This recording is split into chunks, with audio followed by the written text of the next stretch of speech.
Hello, Chair Harrington. Welcome.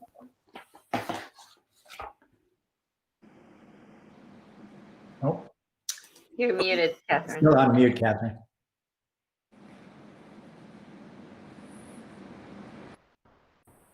And FYI, the live stream has started. Can you hear me now? No more bubble blowing. This is only the second time I've used the Google Meetings platform, so I'm not as skilled as with others. All right. Well, welcome. Okay, I think I see all of my board members and student reps on. I'm just double checking our attendance before I gavel us in. I watched the Beaverton meeting, and at the outset, they did a roll call for like board members. Do you feel like we need to do that, Rose? Is that something we should be doing, or do we just, Erica goes, yeah, everybody's here, let's go?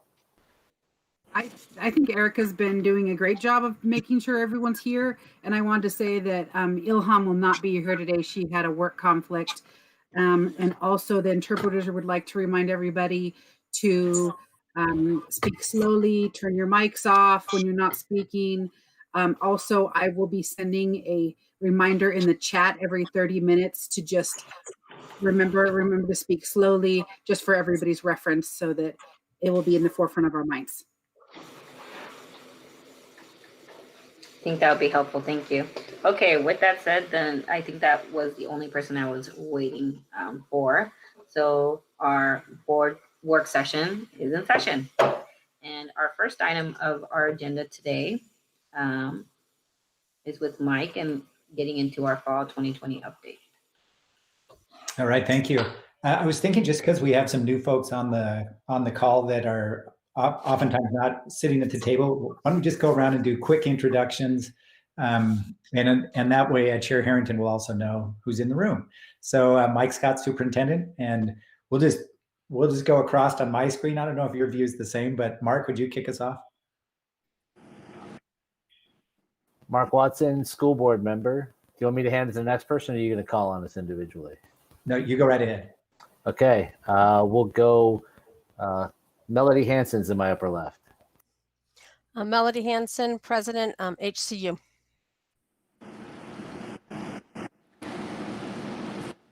So you call the next person, Melody. Yep. Yeah. Oh, sorry. Michelle Morrison. Good evening, Michelle Morrison, Chief Financial Officer for the district.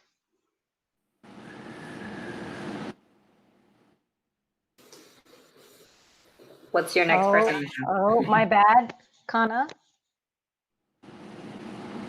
Hi, Kana Lou Williams, and I'm the Chief Human Resources Officer, and I pick Olga. Thank you, Kana. Olga Acuna, Executive Director of Federal Programs. Almost forgot.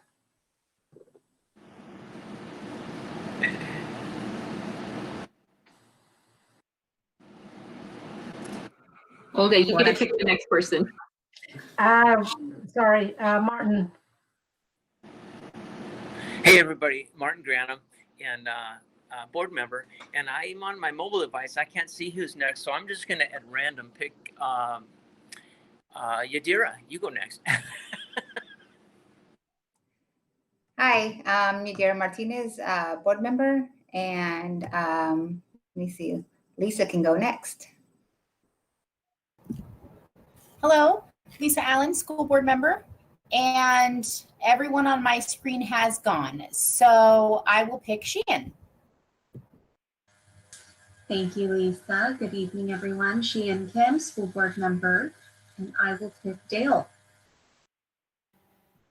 Hi there, Dale Spitzer, Assistant Superintendent for the Office for School Performance, and I'll pick Travis.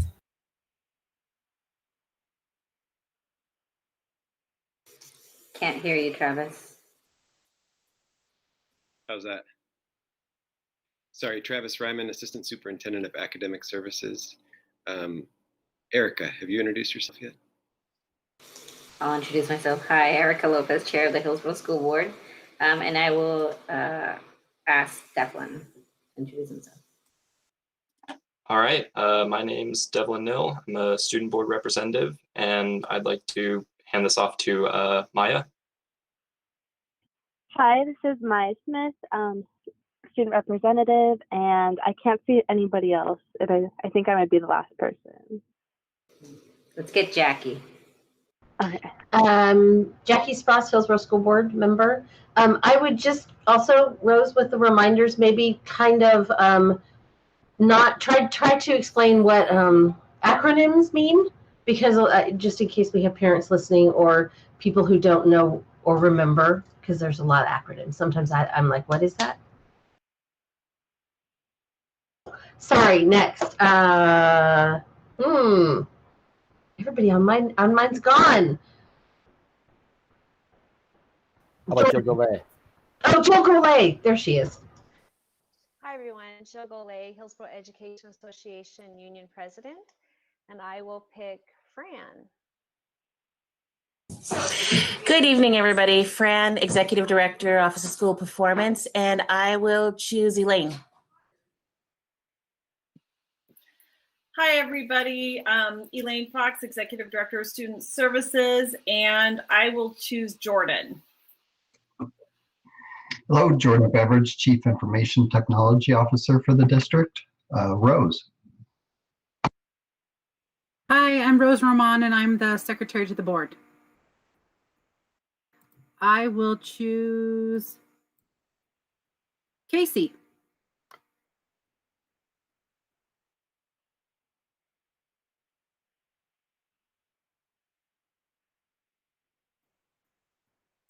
Okay, how about I think we might be done. I think Justin is on here. Catherine, Justin, Marnie. Justin, introduce yourself, please.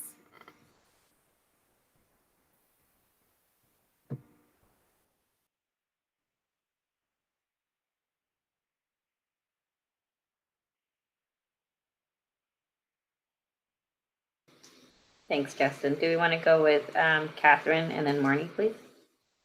Hi there, this is Catherine Harrington. I'm the elected chair of the Washington County Board of Commissioners, and I'll pass it off to Marnie. Hello, good afternoon. Marnie Kyle. I am the Director of Health and Human Services. Thanks for including us. All right, did we miss anybody, or is that everybody? Okay, well, so next time I'm totally calling on people, just as a heads up. First of all, thanks everybody for joining us. I know we typically do not have a meeting in July, and we've had a couple of them. We typically don't have a meeting in late June, and we had one then. And so obviously these times are causing us to meet on a more regular basis, and I appreciate you joining in and continuing to hang in there with these conversations that are hugely important to not only our district, but the community overall. So appreciate that so much. Thank you. As a way of just getting at the purpose for this evening, there's been a growing conversation throughout the state regarding what is school going to look like in the opening of fall 2020. And we're going to be opening one way or the other. The question is, what is that going to look like? Is that going to be in a hybrid model, or is that going to be in a comprehensive distance learning model? And as I've been in conversation with Washington County and some of the larger districts in the state, it becomes clear that there are people across the state who continue to be concerned about the viability and even the safety of opening up in a hybrid model at this time. And so tonight our goal is just, and we believe that there's going to be announcements coming very soon from some of those districts as early as next week. And we also believe that at the press conference, if you watch the governor's press conference, she made a comment that in the next several days, there will be additional announcements regarding schools. So we're also anticipating that in the very near future.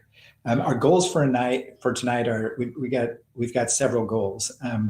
The first thing is we want to make sure as we make this decision that we are focusing on safety. For our district, this is a decision purely based on safety, and I hope it is not contentious, and I certainly hope it's not political, because that is not our intent at all. Our intent is to do this choose the safest model for our students.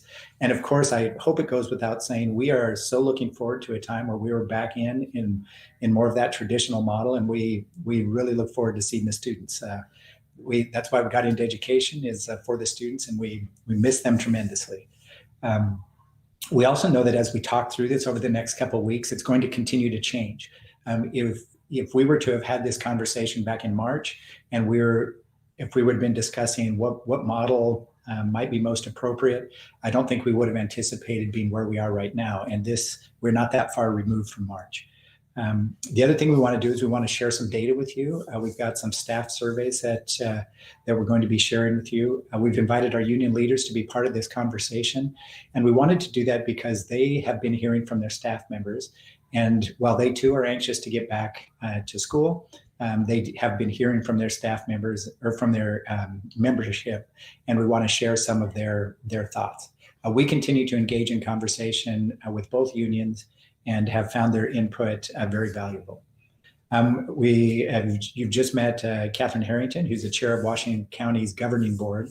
And I talked to her over the weekend and wanted to invite her to participate because her and Marnie both have a firm grasp on what's currently happening in Washington County.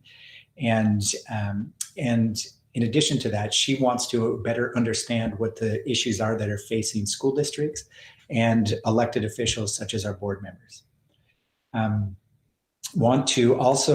Dale is going to walk through, if we do make the decision to open with the comprehensive distance learning in the fall, want to give Dale an opportunity to explain to you some of the improvements that you can count on as we moved from how we ended in the spring to how we will open in the fall. So I want an opportunity for that.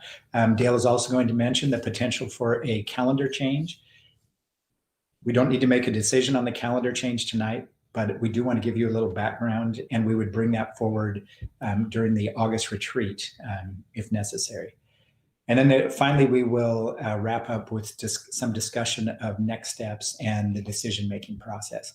Again, we don't expect the board to make a decision tonight. I don't anticipate that the board's going to be voting on anything, but I am hopeful that by the time the night is over, I have a pretty good sense of which way we want to lean, so that as information becomes available and as potential announcements are made over the next several days, the Hillsboro School District can also participate in those announcements. All right, so with that as an introduction, I want to shift over to Catherine and Marnie, and we'll throw it to Catherine first, who can open up with some comments, and then I'm sure she's going to invite Marnie to participate as well. So Catherine. Thank you very much, Superintendent Scott. And thank you to all of you for having Marnie and I join in your discussion this evening. All throughout this public health crisis, from our first confirmed case here in the state of Oregon and Washington County on February 28th, the Board of Commissioners has tried to ensure that it is influencing decision-making at other levels, as well as making county-wide decisions, all based on the science and the public health expertise. So we have done nothing without an incredible amount of consultation with Marnie Kyle and her team. Marnie, in being the Director of Health and Human Services, is responsible for Washington County's public health team. That includes having being in touch with the health officer, having an epidemiologist team, having a whole crew that are real experts in infectious diseases.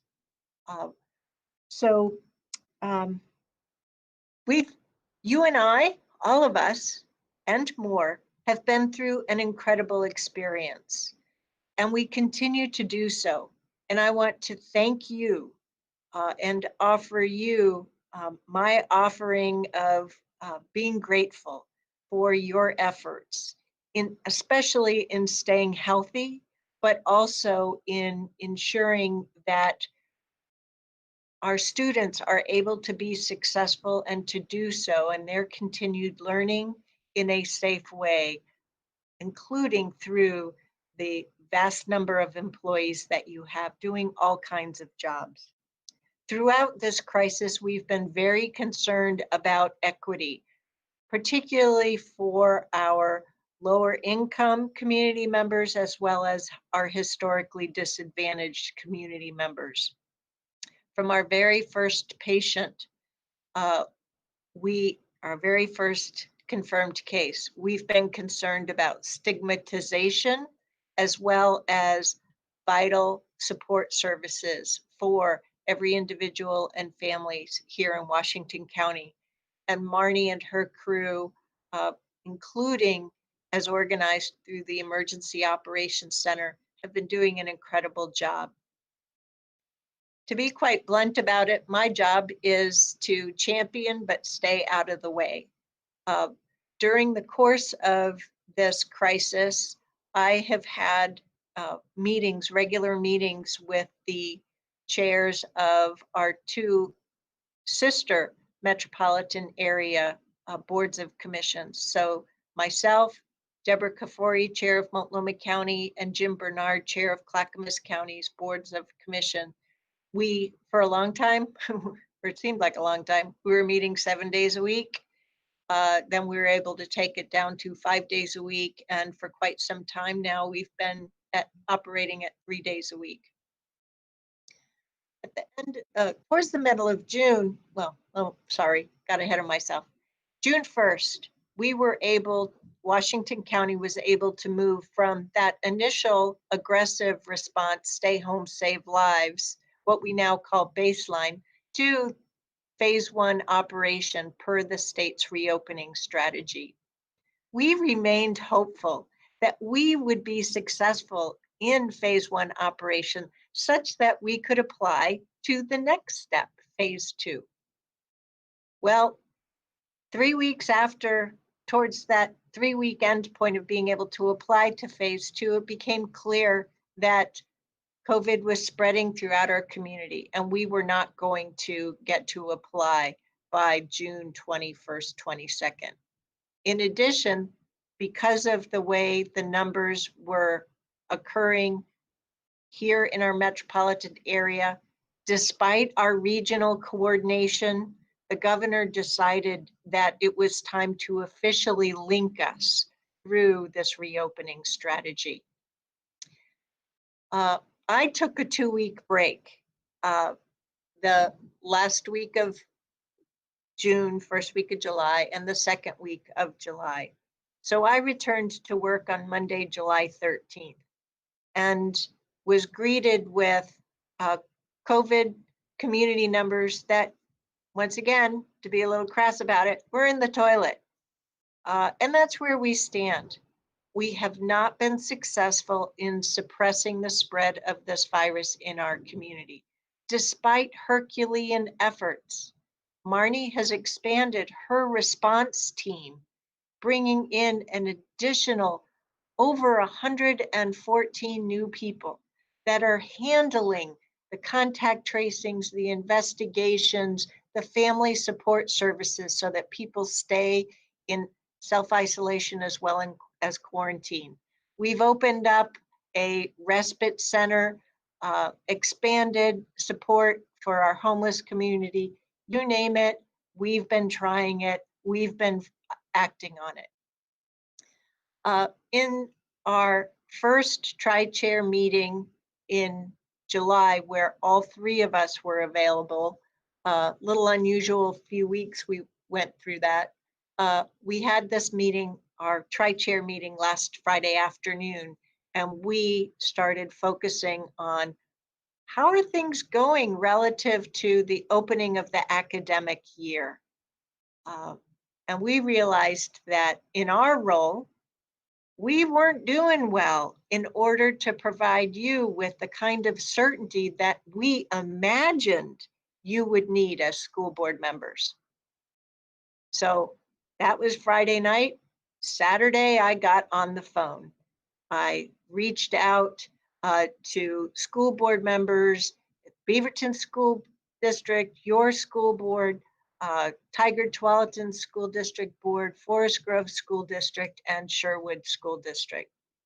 I learned a lot through those conversations Saturday, as well as with your superintendent calling me Sunday. I offered up county expertise, myself at an elected level, but also Marnie Kyle as the key person for us to try and make sure that your needs are met. Your superintendent asked us to participate in a group meeting of superintendents yesterday, which we did. But he was also quick to follow up to make sure that we came to be resources for you. So bottom line, we're here to help you. We're wondering what more can we do? And that includes lobbying at every governmental level, finding what resources we have that we can make available to you. What additional coordination do you need? So I think that ends my talking portion of this meeting, unless you have Q&A later. And I'd like to turn it over to Marnie to see if there's any additional overview that she would like to provide before we turn it over to you and hear from you. Marnie?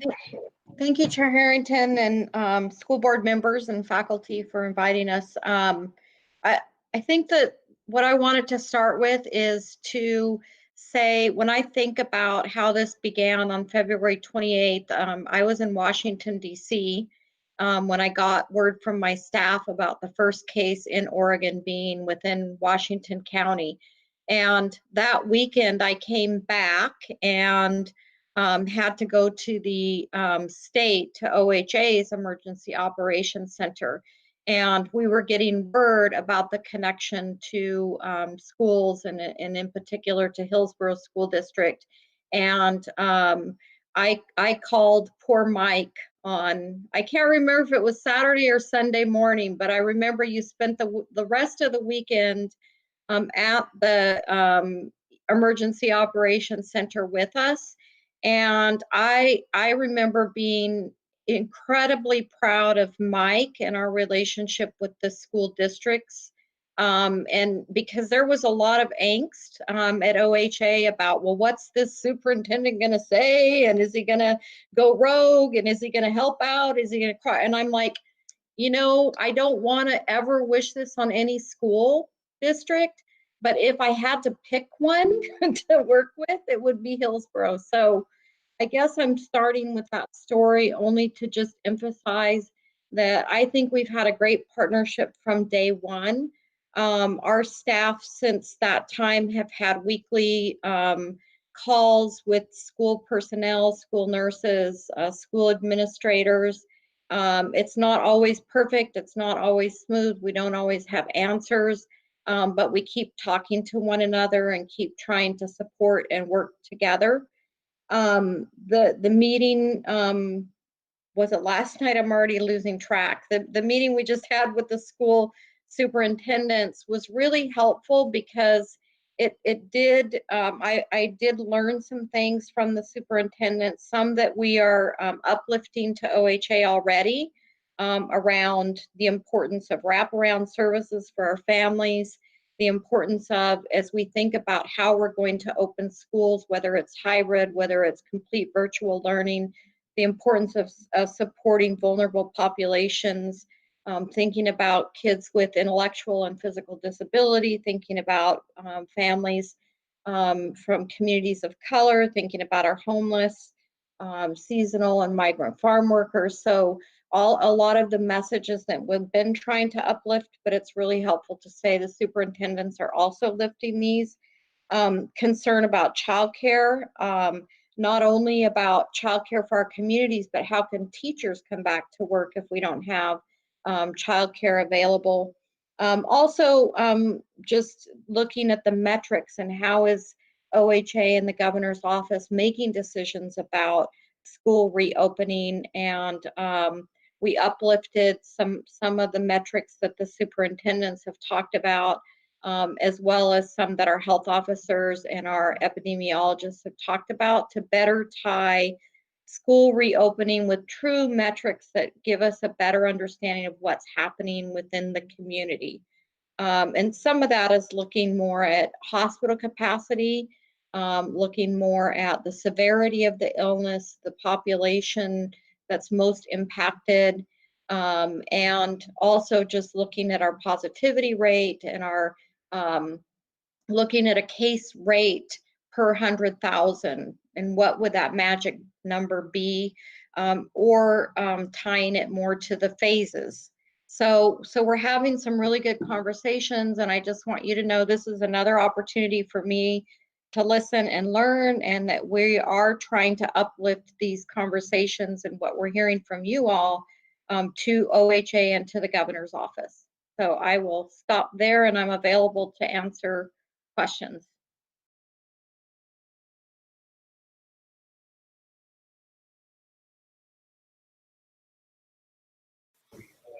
Thank you, Marnie, and Catherine for your introductions. For our board members, and also just a reminder to utilize the chat and put either your name on there.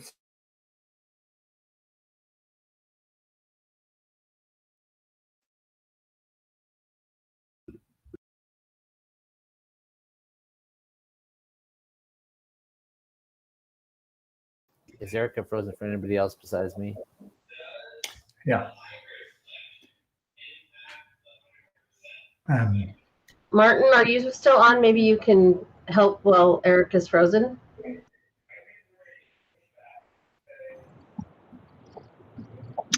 I am still on. Thank you, Jackie, for the nudge. I was not realizing Eric had froze. Let's. I cannot see the chat on my mobile device. So, I do have a question. Go ahead, Mark. Let's turn it to you. Thank you. Thank you, Marnie and Catherine, for being with us. I'm pretty sure I have a general idea, and many of us might have a pretty good idea, but I was wondering if you could take a minute to sort of clarify. I don't think there's any correlation between the phased reopening approach from the governor's office and school reopening. So I'm pretty sure it's not like if you're in phase 2, you do this. If you're in phase 1, you do this. So could if you could, for any gaps in my knowledge and for the 124 people who are watching us on YouTube, could you maybe clarify if there's any connection between the governor's office phasing reopening and the situation in which we find ourselves? Marnie, do you want to take that, or do you want me to at least start? Marnie got disconnected. Okay, well, I'll start there. So the state's reopening strategy was shared by the governor in late April, and none of us knew what the community spread would be like in Oregon at that time. We had our hopes, and just as I was sharing earlier, when we moved into phase 1 on June 1st, it wasn't until about June 14th or so, June 12th, where we started to see that our numbers were going in the wrong direction. We had remained hopeful that people had taken the stay home, save lives theme so well that as we continued to get back to higher levels of activity, that through prudent approaches, that we would continue to advance. So it wasn't until I really came in on Monday, July 13th, and looked at the whole set of dashboards that everyone has access to on the Washington County website, that I really internalized that we were not successful as a community in our phase 1 operation. And of course, I made that mental shift post the 4th of July holiday and started being very concerned about, oh no, what additional pressure is this putting on all of you from our school districts as you were trying to put together your school plans, because being a well-informed elected official, I know that you have to put plans together. We have all been paying attention to the various guidance documents from the state for all kinds of sectors. I consider that part of my job. So that's why when I synced up with the tri-chairs later in the week, for me, that was a real focal point. So as Marnie talked about, we took that initial information from the superintendent's meeting, and her team started uplifting that with the embedded meetings that they have with OHA and other, the state epidemiologist and so forth. So that's why we're here, to make sure that you know that we are here to support you. For example, part of my role as the chair, as we have had to problem solve when we were going to apply for phase 1, it certainly wasn't as soon as people wanted. So I knew from in-depth conversations and understanding the numbers and risks that we weren't going to be able to apply until possibly June. And so I'm the trial balloon person. I take that risk to send up trial balloons to see, and more so to prepare the community for some highly likely scenarios. And so I want you to know that I'm here to support you in whatever trial balloons you need to have tested, because I need you to maintain your community integrity and relationship, that valued relationship that you have with the community. That is gold. That is absolute gold. And I can't travel in your shoes, but I can certainly try to support you. Sorry if that was a long-winded answer. No worries. This is Erica. I'm sorry I got bumped off our meeting, so I'm trying to join on my laptop again. And Marnie's back. And just look, Marnie, can you please clarify if there's a connection between the phase reopening and or not? And I think commonly you would think if you're the general public, you would go, oh, if you're, I don't know, Medford, we're in phase 2, you can have gatherings of people. So can you maybe clarify if there's a connection between the phase governor's reopening and the plans for schools, or if we're independent? Right now, there is not a connection between the phased reopening and school reopening. But that is one of the criteria that we've uplifted that makes sense to us and makes sense to what we heard from superintendents and our epidemiologists and health officers. So we are raising that up and asking them to consider that. And as you raise that concern up, when you address things like gathering limits, do you anticipate something like phase 2 where the limits are higher and the number of people that can gather in one place safely? Do you think that would apply to an entire school? Would that apply to a classroom? Like when you consider what an allowed gathering in phase 2 is, how are you advocating for that to be delineated to the governor's office? Mm-hmm. So what we're asking the governor's office to do is to pay attention to our epidemiologists and to really pay attention to what we're learning through our contact tracing, and to base decisions about the size of crowd gatherings and the type of crowd gatherings on that data.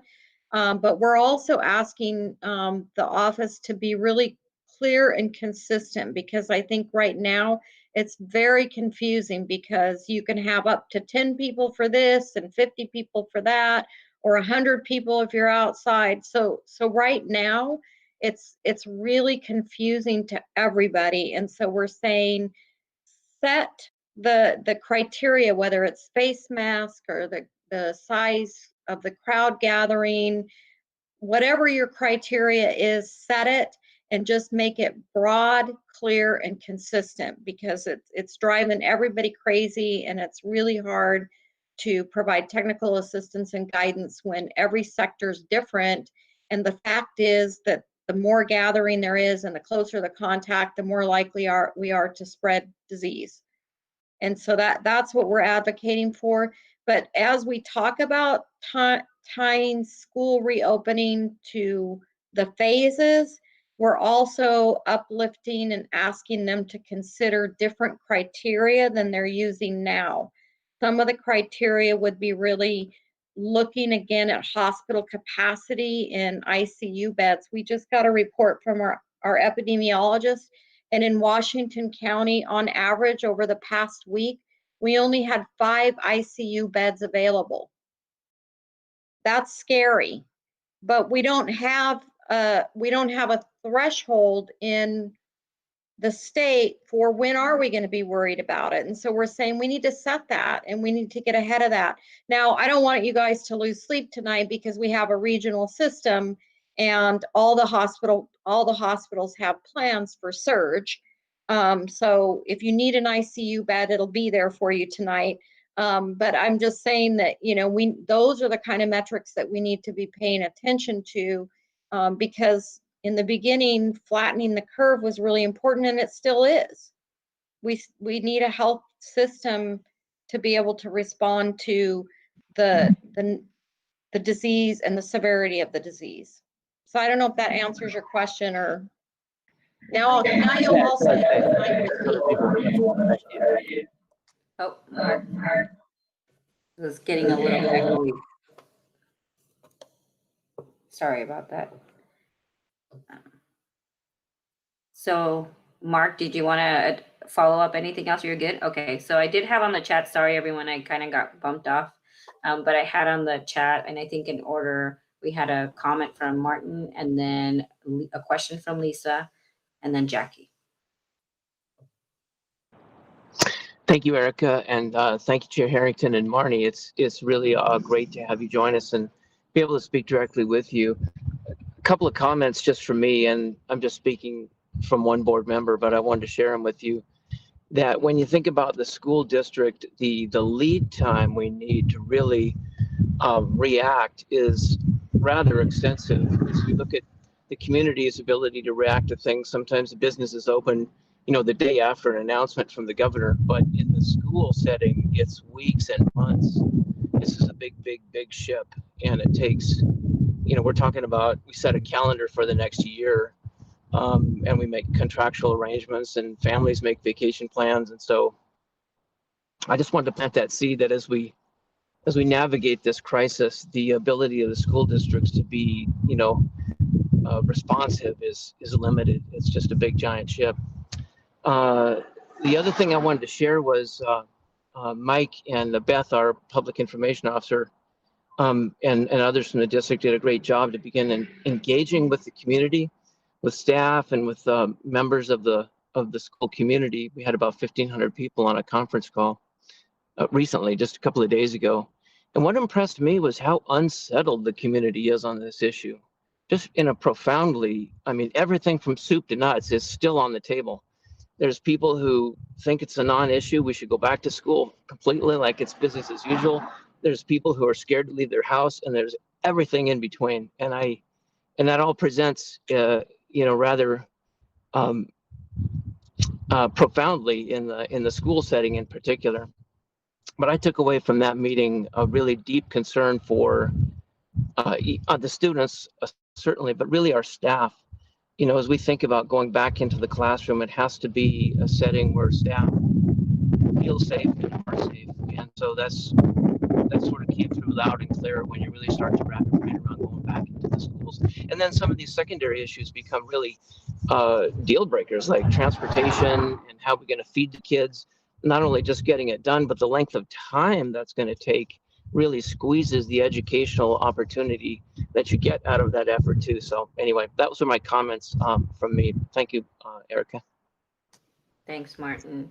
Lisa, you had a question on there, and since I jumped in, it disappeared from my chat. Would you mind reading?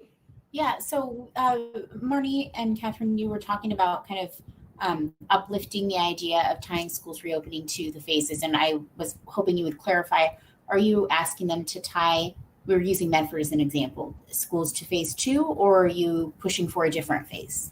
Can you clarify, please? Marnie, you're on mute.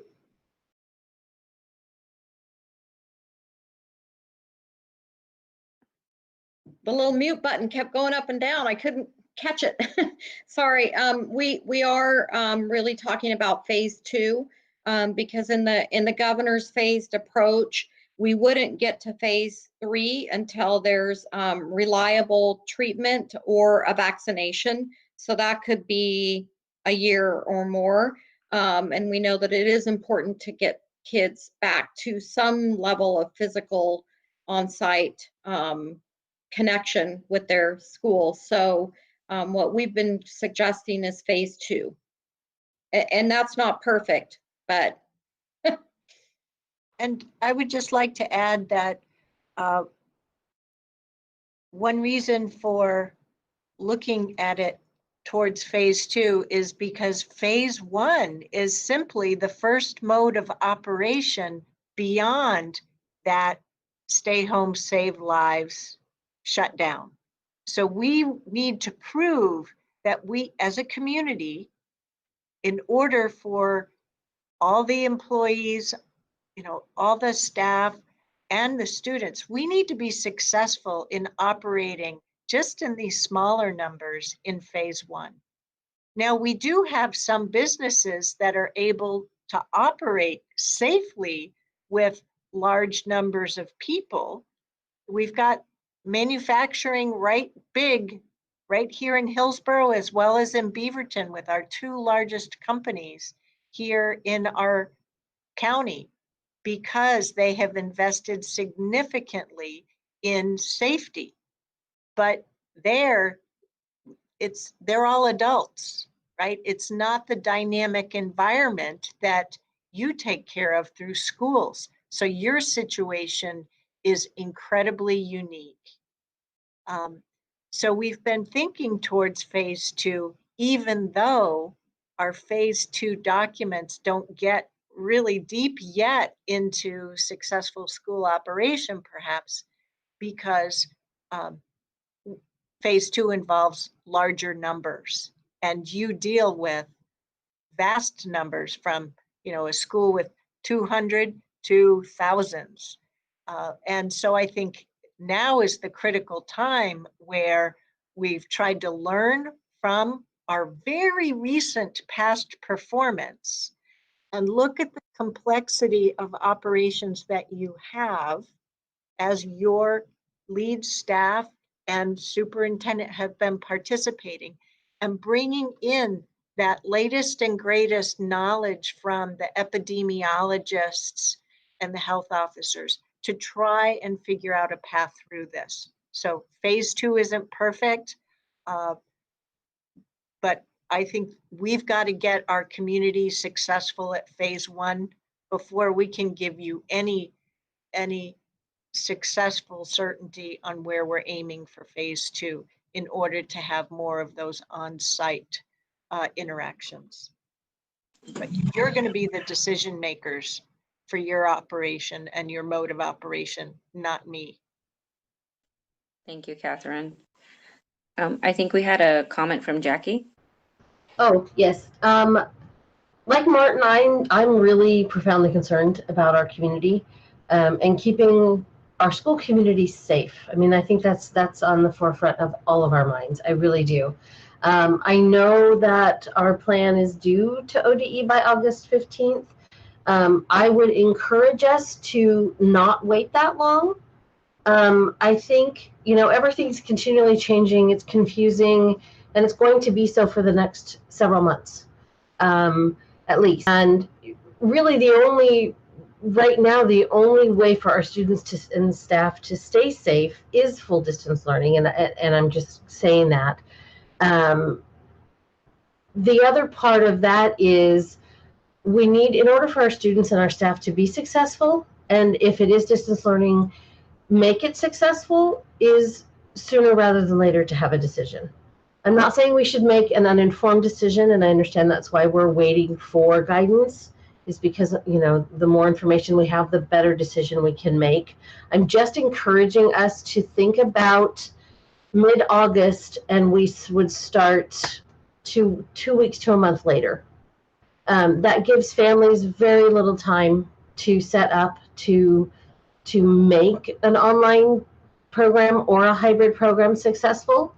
And honestly, when I look at our board meetings, local, city, county governments are meeting on virtual grounds because it's not safe for us to meet in person, yet we are discussing sending our kids back to be in person. And I would just ask that we maybe, you know, consider what our timeline is and try to be as succinct as possible. I know that's hard, but yeah. Thanks, Jackie. Are there any other questions from other board members or student reps?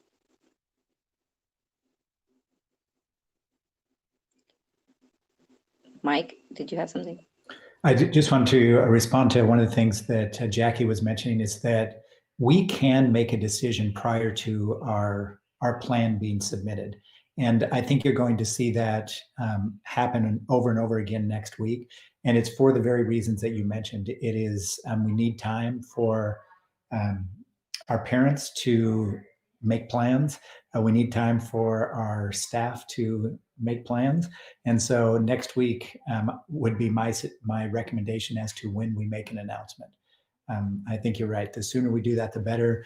We know that everybody's waiting to hear. And I think the sooner the better for us. Thanks, Mike. Yes, I believe that that's, you know, part of the reasoning for us in having this conversation is also so our community can see all the information that we're gathering to, like Jackie mentioned, to make an informed decision and an educated decision centering around that safety aspect. So if there are no other questions for Marnie and Catherine, I will hand it back to Mike to move on to our next presenter. Great. Thank you so much for the information from Washington County. Very helpful, and appreciate you spending your time with us this evening. You, of course, are welcome to stay. Also understand if you have other things to do, but great gratitude for sharing your time with us. I am going to hand it over to Kana, Jim, Melody, and I think Kana is going to kick us off. And just a shout out to Jill. She's on vacation this week, so this is how she's choosing to spend her vacation time. Very appreciative of that. Thank you, Jill. All right, Kana. Good evening, school board members. Thanks for taking some time tonight just to hear from Jill and Melody and myself. And our purpose tonight is to come together and share with you just about the collaborative work that we've been doing, the communication that's been taking place between HR, HCU, and HEA. And tonight we're going to kind of put things in 3 buckets. We have 3 categories that we're going to share around the concerns that have been brought forth through our conversations with the union, and they are focused on exposure to risk, instruction, and staffing. And I'm going to ask a huge favor of you tonight to, you know that I'm an educator at heart, so I'm going to have you take notes in those categories. So if you want to also think of questions, if you could hold those to the end of our presentation, that would be really helpful. So I'll just repeat those again, and we're going to be focusing on exposure to risk, instruction, and staffing. So those are the 3 categories that we'll be hitting on tonight.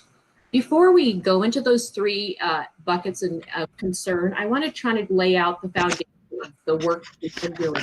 And one thing that I've really appreciated is the history that we've had with the union, and a history that has focused on collaborating together to meet needs and work in partnership, and commitment. We committed to problem solving together. And we also know that through this work that we've done over since March, and as it's ongoing, the communication and the dialogue that has had to take place through this. And so I really appreciate those conversations with Melody, and Jill and the executive board that are connected to that. And then just knowing that we are all committed to the health and safety of our students and our staff. And that's been our priority from the start of this journey. And it continues to be our priority through this work together. Some of the things that we've been working on together and having the voice of the union at the table is through our blueprint team structures. They've been there as a part of the twice weekly meetings that we have that Travis leads. And they've also been a part of the smaller blueprint meetings that have to do with teaching and learning, operations, HR and the business office, and communication. We also have labor management that happens where we are able to problem solve, and we have daily meetings, sometimes weekly meetings, to work with our HR directors, Brian Hotz and Saide Hakiki, to problem solve at that very, what I call at a lower level to kind of resolve things. We've also folded in our OSP executive directors, Audrey Neville and Francesca Sinapai, and also Dale Spitzer, to conversations to have check-ins so that they can learn about what the models are looking like and to ask those, what I think is those critical questions so they have better understanding of what's going on. And then also we were yesterday able to be a part of Jill's HEA office hour, and that time allowed us to meet with over 100 staff and just answer some questions relating to workshare, to curriculum, to just basic questions. And so I think that availability and that collaboration, commitment, and ongoing communication has been really critical to our work together. As a part of our communication, we had sent out a survey that we had shared questions with the board around return to work and childcare. And as of this morning, we had 2,226 staff members have completed that survey, and we have about 70 people left to complete the survey. So in a week's time, I really appreciate the support of our staff sharing those pieces of survey information so that we can make staffing decisions. And we still have about 1,500 who've shared that they're able to return to work, restrictions or accommodations at this time. I'd like to give Jill and Melody a chance to kind of talk about their survey and feedback that they've collected from their members. Jill, I'll turn it over to you. Thank you, Kana. So the Hillsboro Educational Association, we are currently reaching out to our members. First and foremost, we want to check to see how they're doing. We did so in the spring, and we also texted them through the Hustle platform over the weekend just to say, hey, how's it going? How are you? And then secondly, we included a bit.ly link for a survey, and we've had great results in having folks, even though they're in their summer months and on vacation, complete the survey. The survey remains open for a few more days, and so we are anticipating that we will get a really good turnout, as we've already had hundreds of members share with us their needs. And I will be sharing the results of the survey with Mr. Scott as well as HR and the OSP, but I'd be happy to share any results I have with you as well as we continue our time together. And Hillsboro Classified United, we've met with some of our members. We had a meeting last night. We're currently putting together a list of their concerns. So it's been like less than 24 hours since we completed that. So we're still working on that. And we will be sending out a survey as well. And we will be holding another meeting in mid-August to see where everybody is sitting at that point. All right, thanks, Jill and Melody. One thing I think too that I didn't add in here is that as Jill and Melody have been collecting questions for us, we have been working together to get those answers back to them in a timely manner. So we have a Google Doc that they share the questions with by categories, and then we respond back to them. And then we also work with our OSP and other department colleagues if we need support in regards to specific answers to questions that we're not able to answer. I think the thing that I want us to kind of be mindful of as we move through categories is that these are concerns that impact, all of our staff and our students, and we're mindful of those pieces. And as we share the concerns tonight, we're also going to talk about what's already been addressed and what we're still planning to work through. So our first category is the exposure to risk. And as we heard tonight, there has been an increase in positive tests in Washington County. And so one of the things that the union has brought forward, and we've had a lot of conversation about, is that anyone in a building wears a mask, whether it's a student, staff, or a substitute. I'm going to go ahead and let Melody share the second concern in this area. So the second concern is temperature checks prior to getting on the bus. And this is a concern for both classified and licensed staff. Thank you, Melody. And then also just staff and students physical distancing themselves at all times, such as eating lunch, staff taking their 15-minute break or their prep and planning time, how the usable square footage in the classroom is accessible to students between classes as well, just in elementary, middle school, and high school as they navigate the building. Thanks, Jill. So in terms of what's already been addressed, we're not hitting everything, but I wanted to focus on three things. So we've talked with the union about that all staff will be required to wear masks or shields. And then per the new guidance yesterday, students in grades K-12 will be required to wear masks as well. And so additional things that are related to that were conversations with facilities and purchasing the shields and the mask and the plexiglass dividers to create those spaces of safety and also the protection that's needed there. And then also there's been discussion in the operations team around physical distancing signage and procedures that will be put in place so that when students and staff step back in, they will visually see a difference, and knowing where that 6 feet physical distancing looks like as you're walking in the hall and the directional components of those pieces. Things that we're still planning are just waiting, for additional guidance for Washington County Health regarding the use of temperature checks. And we really appreciate Michelle Brady being that liaison for us and Tracy Everselick to share those updates. And then also we're still planning, like, what does lunchtime look like? What does restroom breaks look like? And those kinds of things that are those in-between spaces when instruction isn't taking place. All right, we are going to move into our second area of concern, and that is instruction. And we're going to go ahead and I'll turn it over to Melody. So the first one is, how will staff be divided between supporting online and live instruction once we decide on how we're going back to school? Staff is also really concerned about workload, parent communication, learning new technology, students virtually attending, and class size and scheduling. All of these are just pieces of the workload that staff are concerned about. All right, the third concern that was brought forward was conversations that Jill has shared around elective teachers and specialists and dual language teachers concerned about their programs. Not only the continuation of programs and serving students potentially also, but how to work across multiple cohorts of students if there are changes that have to happen if you're working with another teaching partner. Some of the things that we've addressed around this is that we're looking into adjusting the calendar for the start of the year, and we call it a soft start, to provide additional training for staff and students and families.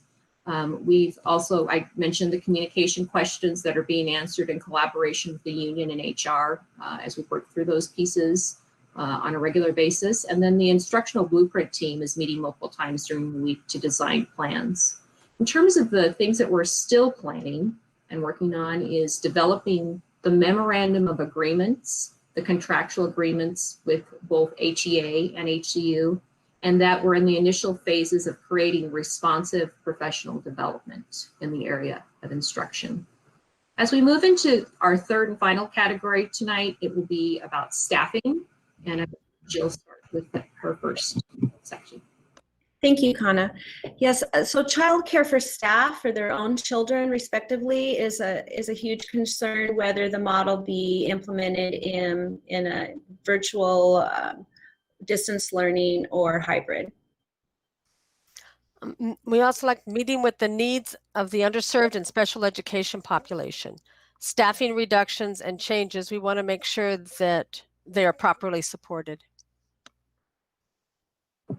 Concerns we've received from both HCU and HGA are the PD prior to the first day of school with students. So knowing what those safety protocols are, the technology and social, emotional, trauma-informed care that we would provide in terms of instruction for students and staff, and then what that comprehensive distance learning model looks like. And I think as we think about these staffing pieces, and I've mentioned this before, is that with the heart of people wanting to learn and they want to plan and organize all these things, I think the rhythm and cadence of this work is knowing what to do is important in this last concern that I shared. In terms of what's being addressed, we are developing partnerships with our community partners to support the social and emotional well-being for students. And we also have the employee assistance program, the EAP for staff that is available. And we're also seeing opportunities for Kaiser Permanente through benefits to provide supports for social and emotional well-being of staff. When making decisions on staffing, I think we need to really remember that our most vulnerable student population and their needs are always taken into consideration first and foremost when we make those staffing decisions. And that HR is working in collaboration with the different departments, Olga's department and Elaine's department, to try to meet the needs of all of our students in the best way possible. In terms of the work that we're still planning and working on is developing those partnerships with Washington County and Hillsboro to provide childcare services for our staff and finding ways to ensure a level of childcare for them. So those are the three buckets of concern that we brought forward tonight, and we wanted to open it up to see if you guys had any questions for us. And so I will turn it back to Erica to facilitate that portion. Thank you, Kana.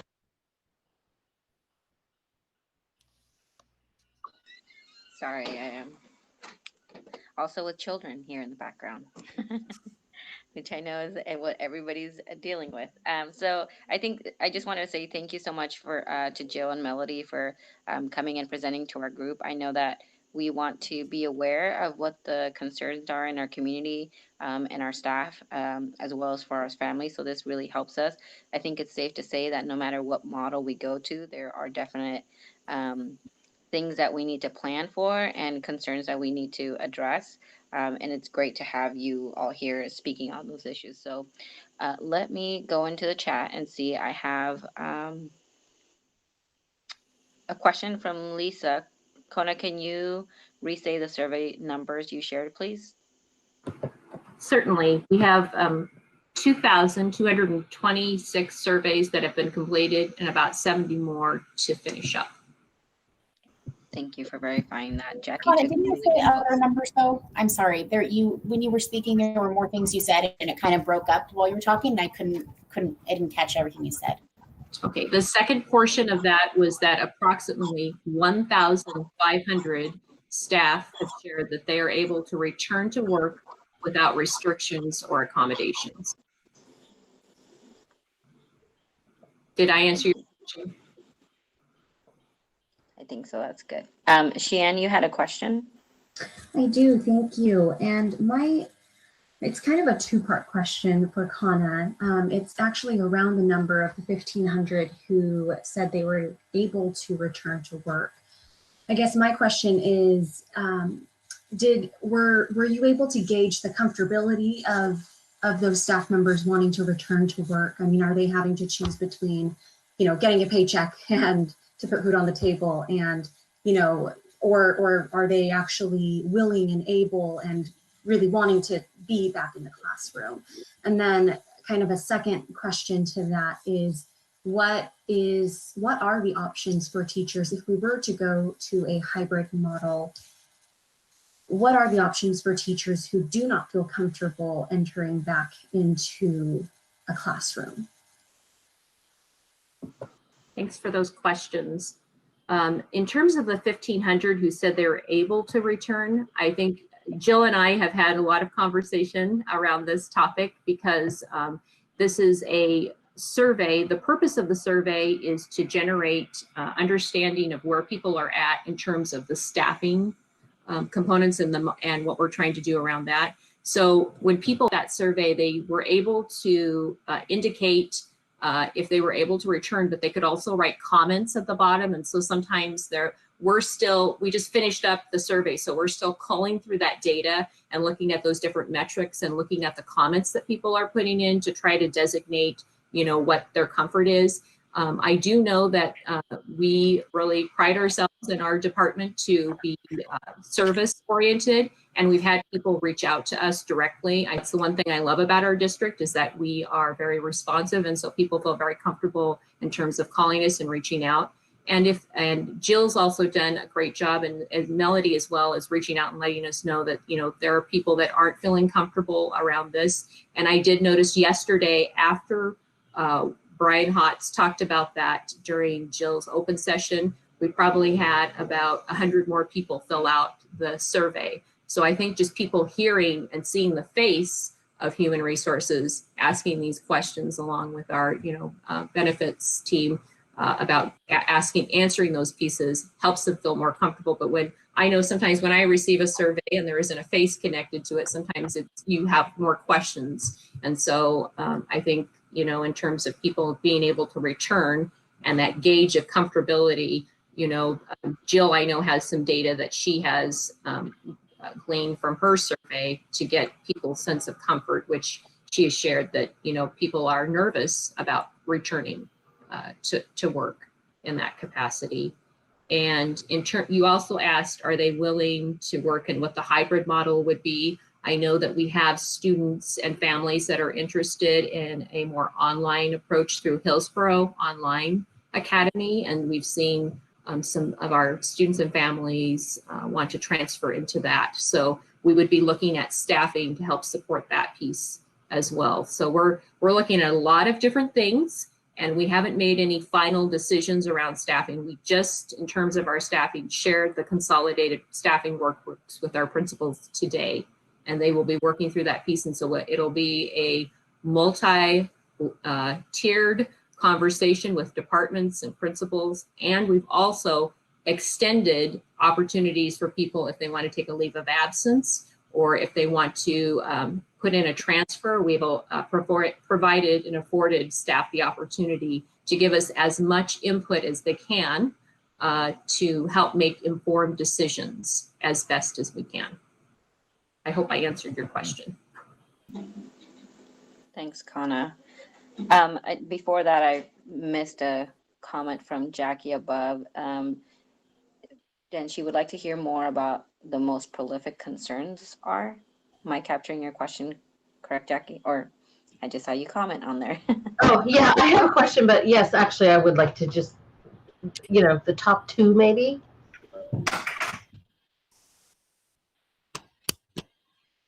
Are you asking that of me or of Jill or Melody? Jill and Melody, both. Maybe just, if there's a consistent theme of what the top concerns are. Right, thanks. This is Jill. I can share 2 parts of the survey. When we surveyed all of our members, we asked them to let us know their comfort level around safety and going back to school, and between a 1 and a 10, 10 being most comfortable. And the number that they fell at was a 3. And then secondly, we asked, how comfortable are you keeping our community safe? Between a 1 and a 10, and again, 10 being the most comfortable. And they shared that it was a 2.2. So again, heart of teachers, they're more concerned about the community than they are for themselves. But I can say that safety is a huge concern for our teachers. So just to clarify, Jill, from 1 to 10, the staff feels safe returning. Their level of comfort is a 2.5 or a 3. Is that what I'm? Yes. Okay. So it's at a 3, like 10 being the most comfortable. I'm ready to go back. Mm-hmm. And then we asked the same question, but we phrased it like, how comfortable are you keeping the community safe if we go back? Okay. And that was a 2.2 out of 10. Okay. And Jill, just a follow up from Lisa is how many surveys were completed on that captured that information? Yes, thank you. So we have just about 1,150 members, and we have well over half that have currently taken the survey, and we have the survey open for about 4 more days.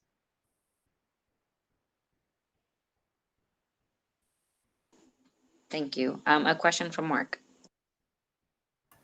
Yeah. So I mean, not to bury the lead, if looking at what Chair Harrington said and what Marty said, I mean, we're all going to have to get there eventually, but it feels to me like it's probably not safe to actually get back in classrooms yet. But just so not to bury that, make sure that that's clear before I. But I am curious about what do you think and what are you hearing from your membership, both Jill and Melody? What do you think it would take to change that? Like what is it? Cases metric? Is it hospitalization metric? Is there, or do we not even know? Like, I mean, something dramatic could happen, and I feel like we learn something new about the virus every 3 days. So maybe we learn something magical. But if we come to the conclusion that it's comprehensive distance learning to start, what do you think your membership would say to need to see in order to make that turn?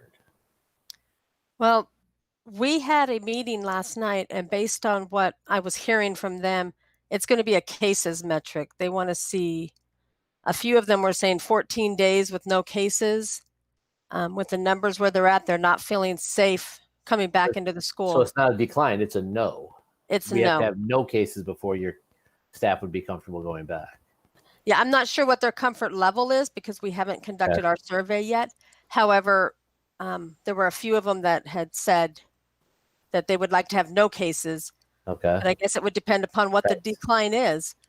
Right. Because ours, the classified as well as the licensed, we work next to a lot of the special ed and in the life skills rooms and the medically fragile. And they like to grab onto you. And so they're very concerned about getting them to wear masks, which will be might be impossible. And staff wearing a mask could scare them. So they'd have to wear face shields. And it's just going to be a lot of, they're just very concerned about returning. So I think it would have to be probably close to no cases, if not a very strong decline. Right. And okay, sorry, Jill, did you have anything you could add? Yes, a lot. I concur with Melody, but also just protocols, safety protocols. I can tell you, having masks be worn in the building, no matter who you are, whether you're a 6-year-old or a teacher, we feel like that's critical. And then also temperature checks prior to the kids, cohabitating together. So like prior to them getting on the bus. But and I have several of my exec board here joining us tonight, and so my chat box is going off to the side on the phone, and that they wanted to make sure that I clarified that we have over 2/3 of our members that have currently taken their as of today. Teachers love kids. They want to be back in the classroom.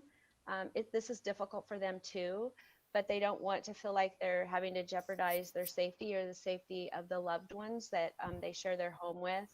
And so this is really difficult for them as well. And appreciate you giving us the opportunity to share. And it feels like if we started with comprehensive distance learning for day one as our plan, we would be phased. We wouldn't go. It seems unlikely, right? Without a dramatic change, it seems unlikely that we would go from that to okay, everybody back in the building. It seems like the hybrid model, sort of our own non-governor related phased approach, would be, probably the direction we would go. And I'm guessing people would have different levels of comfort depending on how spread out things are, what the details of the hybrid model would end up looking like, how many students in a classroom, things like that. And I have a comment in here from Mike on the chat that Michelle's working on the liability issue. If you want to touch on that a little bit. Hey, Erica, can I just respond to Mark for 1 second before we move on to that? So, Mark, you're absolutely right. We have always thought that well, our goal has been to be in the hybrid model as soon as it's safe to do so. And so regardless of how we start, we think that there's going to be a hybrid model transition point at some point, and then that would transition into more of our typical delivery model like we've had for the years. But yeah, we do believe that we're going to have a hybrid. One of the things that that we've been talking a lot about, and we've been in conversation with, I think we're in partnership with a number of districts as we work on reopening, and we're sharing ideas on a daily basis. And one of the things that is becoming clear is that there probably the most positive place for a transition to actually occur would be at the end of a grading period. And so while we would, of course, if things got improved very quickly, we could of course make the jump if we needed to. I think if we were to choose, we would probably go 9 weeks at a time and have points during that 9 weeks where we revisit what the current metrics are, and then we communicate to the public. So I think that would be our first choice. Well, our first choice would be in school, to just flat out be in school. But as we find ourselves in this situation, I think grading period is likely, the recommendation that we would make. And Dale will speak a little bit more about what our schedule will likely look like, regardless of the model, when she has a chance here as well. I think that would address your question, Mark, later on. So we'll wait on that. Did you want to touch now on that liability piece, or maybe keep going on any additional questions from Melody or Jill? Liability is a big concern for us. So Michelle, would you share what you've been learning? Yeah, so thank you, Mike. I do know that we discussed this at a prior meeting, that there's been a shift in our liability coverage to explicitly exclude coverage related to communicable diseases, and it was never expressly included in our coverage before. But this shift to having it excluded creates a space of liability for us and every school district throughout the state in terms of cases popping up in our school. If there's an event that someone can trace it back specifically to our schools, there would be a good court case for that. So I know that the legislatures, that's going to be a topic that they discuss in terms of extending some type of limit to liability to districts that are following all of the safety protocols when they are open for school. So I know that that's going to be a topic in session coming up, and there's a lot of advocacy for that. But until that's in place, there's no limit outside of the regular tort claim limits that for someone suing us for a case of COVID, either for themselves or taking it back to someone in their household. So you have a couple questions on this topic, one Jackie and then one from Mark. What are those limits on the tort that you mentioned? I'm going to look that up really quick and type that in the chat. Typically, that's not a limit that we hit often because our liability insurance does extend. But I will add that to the chat here in a moment. Thank you. Mark? So, I mean, the fact that you need to look it up and we almost never hit that liability limit, I think is noteworthy. As we consider our options, at some point, do you think it would be valuable, Mike or Cabinet, to have a consultation from our legal counsel? So is there a point at which, no matter how safe any of us feel, if the threat of lawsuit is so great, does that end up being a trumping factor where we almost can't do anything? And is that the kind of thing our legal counsel might be able to address with us? Potentially. I don't think that there's any case history specific to that for them to refer to yet. And we would hate to be that pilot case for sure.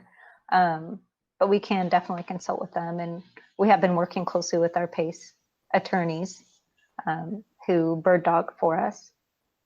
Right, but maybe it's too dramatic a statement, but it feels like no matter how safe, if all of us felt safe about being in a room with students tomorrow, which I doubt any of us do, but if all of us felt safe with that, if we weren't covered by liability, I can't imagine any of us thought it would be a great idea to spend taxpayer dollars on a bunch of lawsuits. So one of the things that comes up at every superintendent's meeting is this very issue. And right now we've been told that our best protection is to follow the guidance diligently and to just, keep play in bounds, basically. And we are hopeful, and I know it's, I don't know how likely it is that there will be a state or perhaps a federal fix on this, because there have been so many, I mean, this is a conversation that's happening nationwide. So it's being discussed at the state legislature, I can tell you that, and it's definitely being discussed at the federal legislative area. But I mean, the playing in bounds might make it easier to defend a lawsuit, but if we're having to defend 50 lawsuits, I don't know that playing in bounds is that helpful in terms of cost reduction. Thanks, Mark. I did have a question back out to Jill and Melody before we move on to our next speaker. Was mainly about our concerns that I've been hearing, of course, in our conversations with the Governor's Council and healthy back to school, and around equity and how we are set up to serve students that are going to be more impacted by that distance learning model and even the hybrid model until we have that. And I think one of the points that was made is that this, the current disparities that we see have existed even in the physical model that we've had in the past.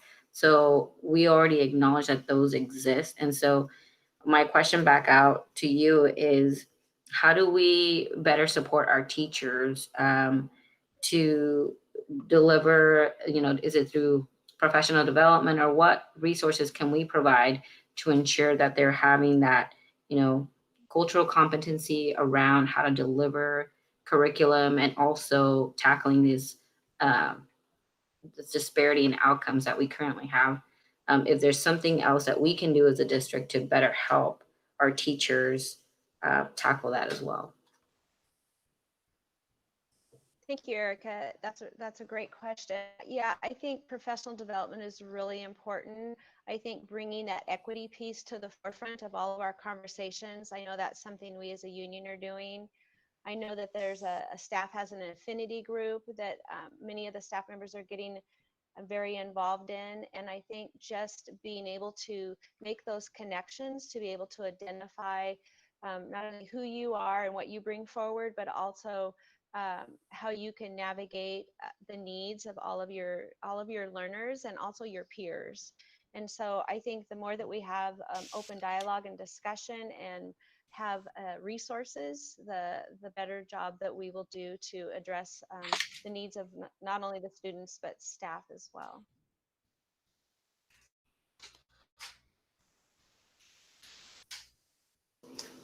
Thank you, Jill. Are there any other further questions or additional information?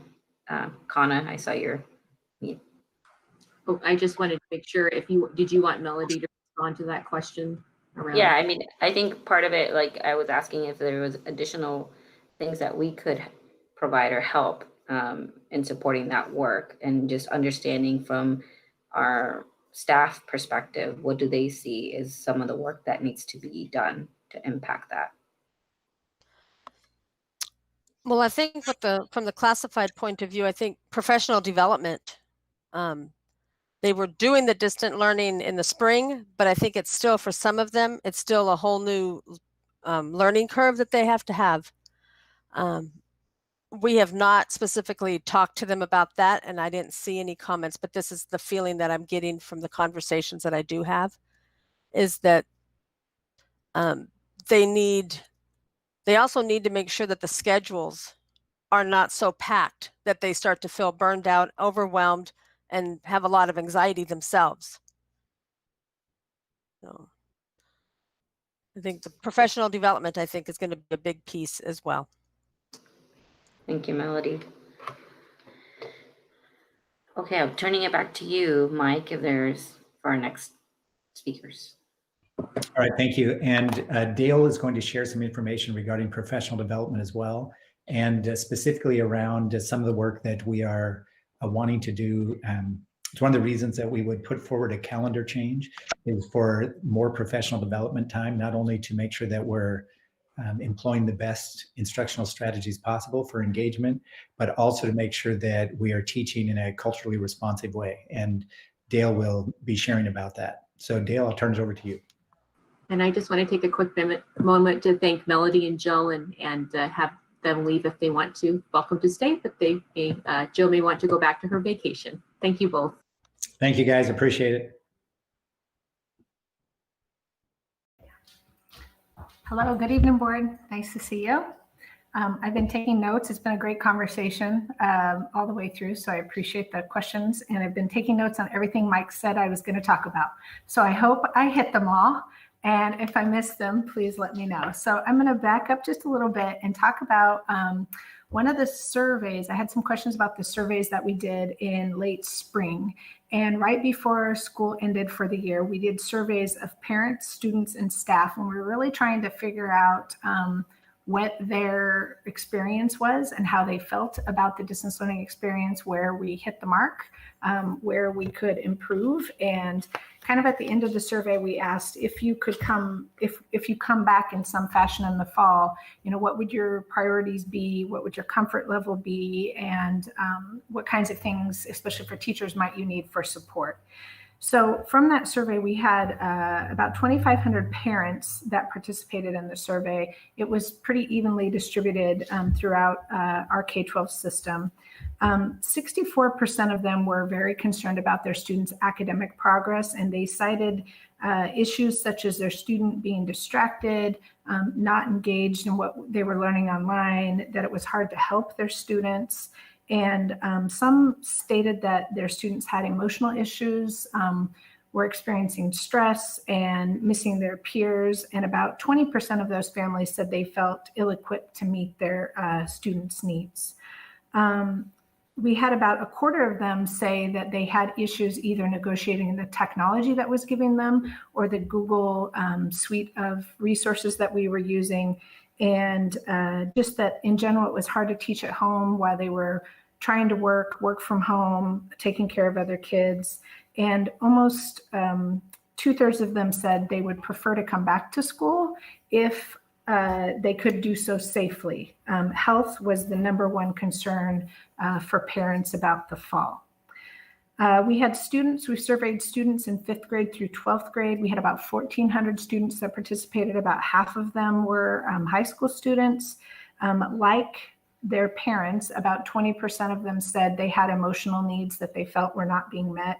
They too cited being distracted, not interested, and that they needed more help. They said that there was some challenges with understanding the work or the assignments, and some of their comments talked about how they felt that they needed their teachers. They were missing that interaction with their teachers and missing the opportunity to get the feedback, and didn't feel like they were as successful as they would have been in a brick and mortar school.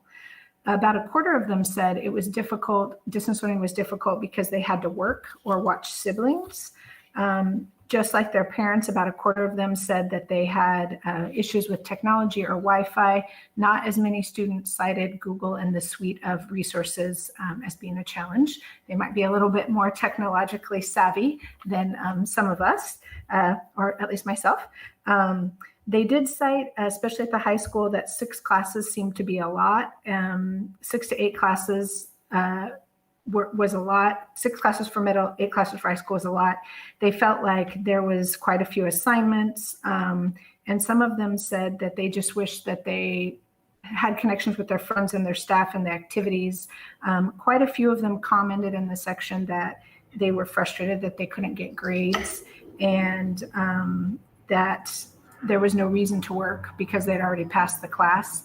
And so that was a common theme there.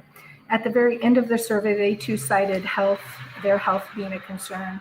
And they said that if they could come back, they would first want to come back for the core, social studies, language, arts, science, and math. Second, math. Over 50% of our students said math is hard to do online, and we found that in our HOA environment as well.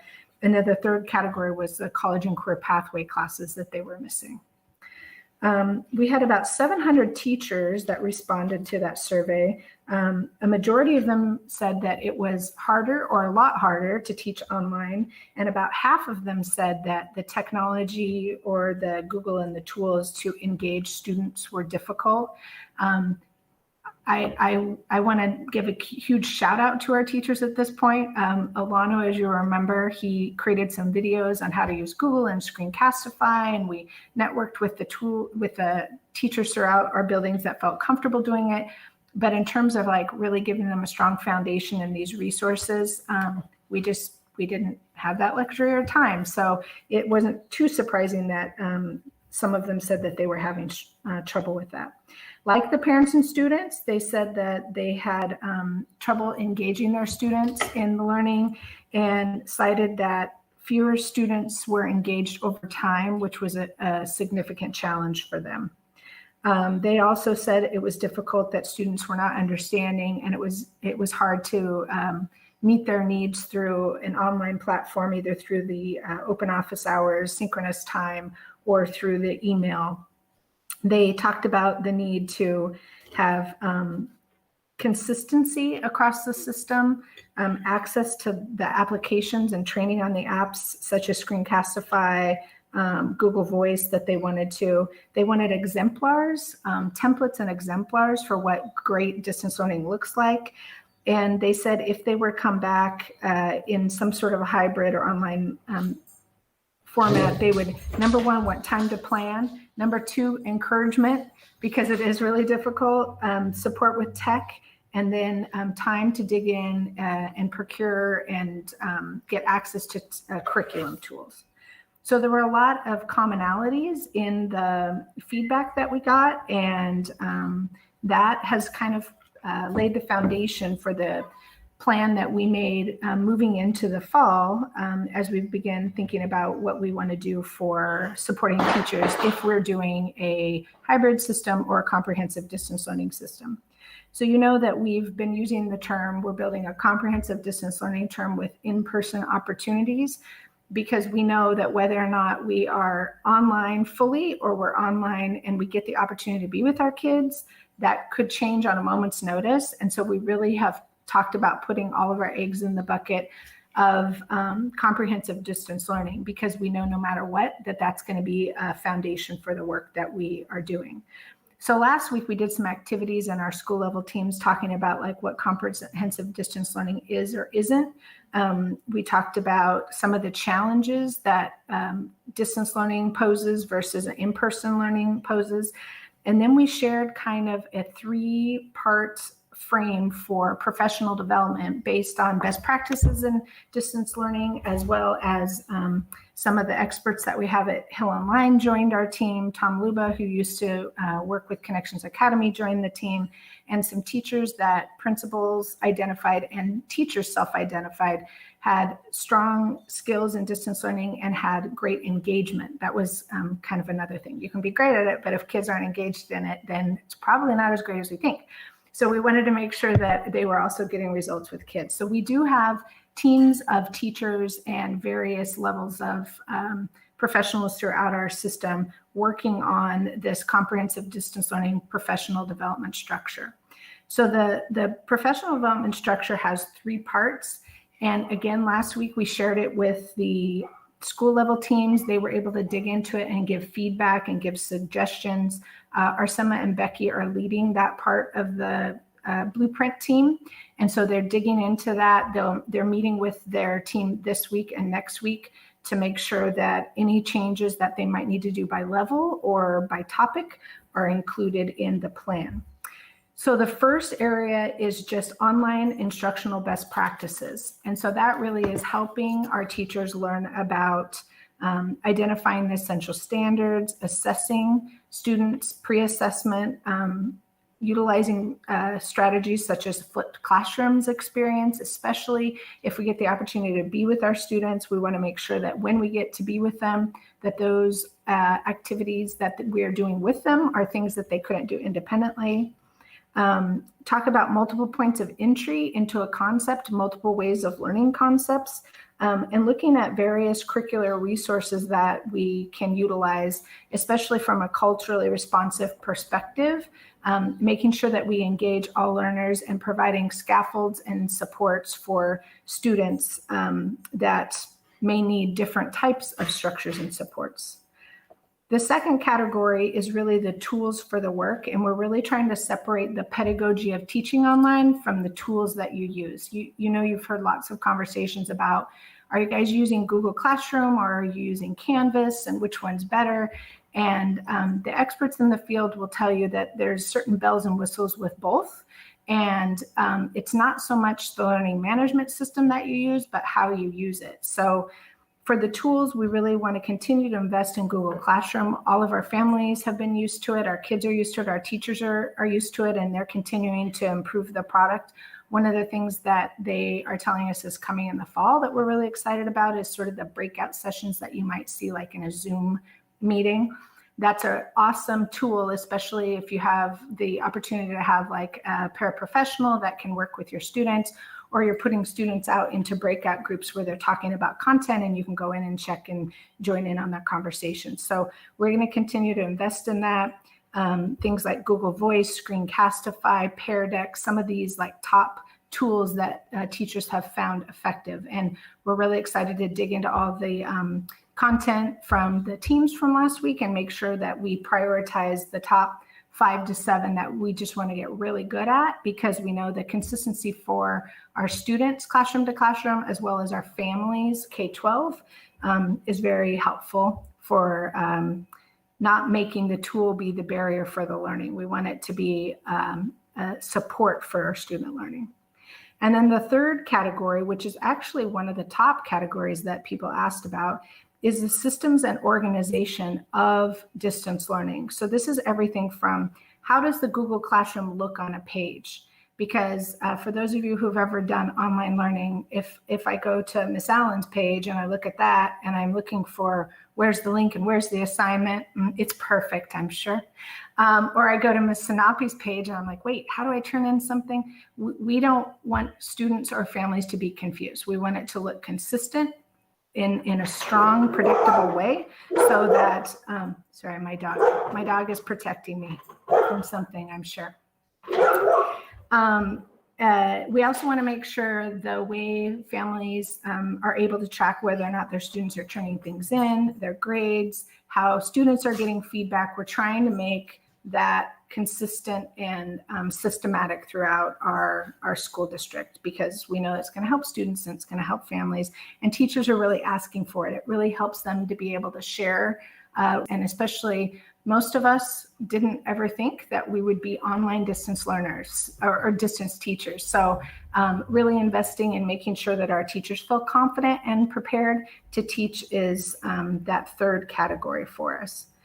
So while I'm speaking about that, one of the things that we have kind of proposed and would really like you to be thinking about between now and when we meet again in August is that soft start that Mike talked about.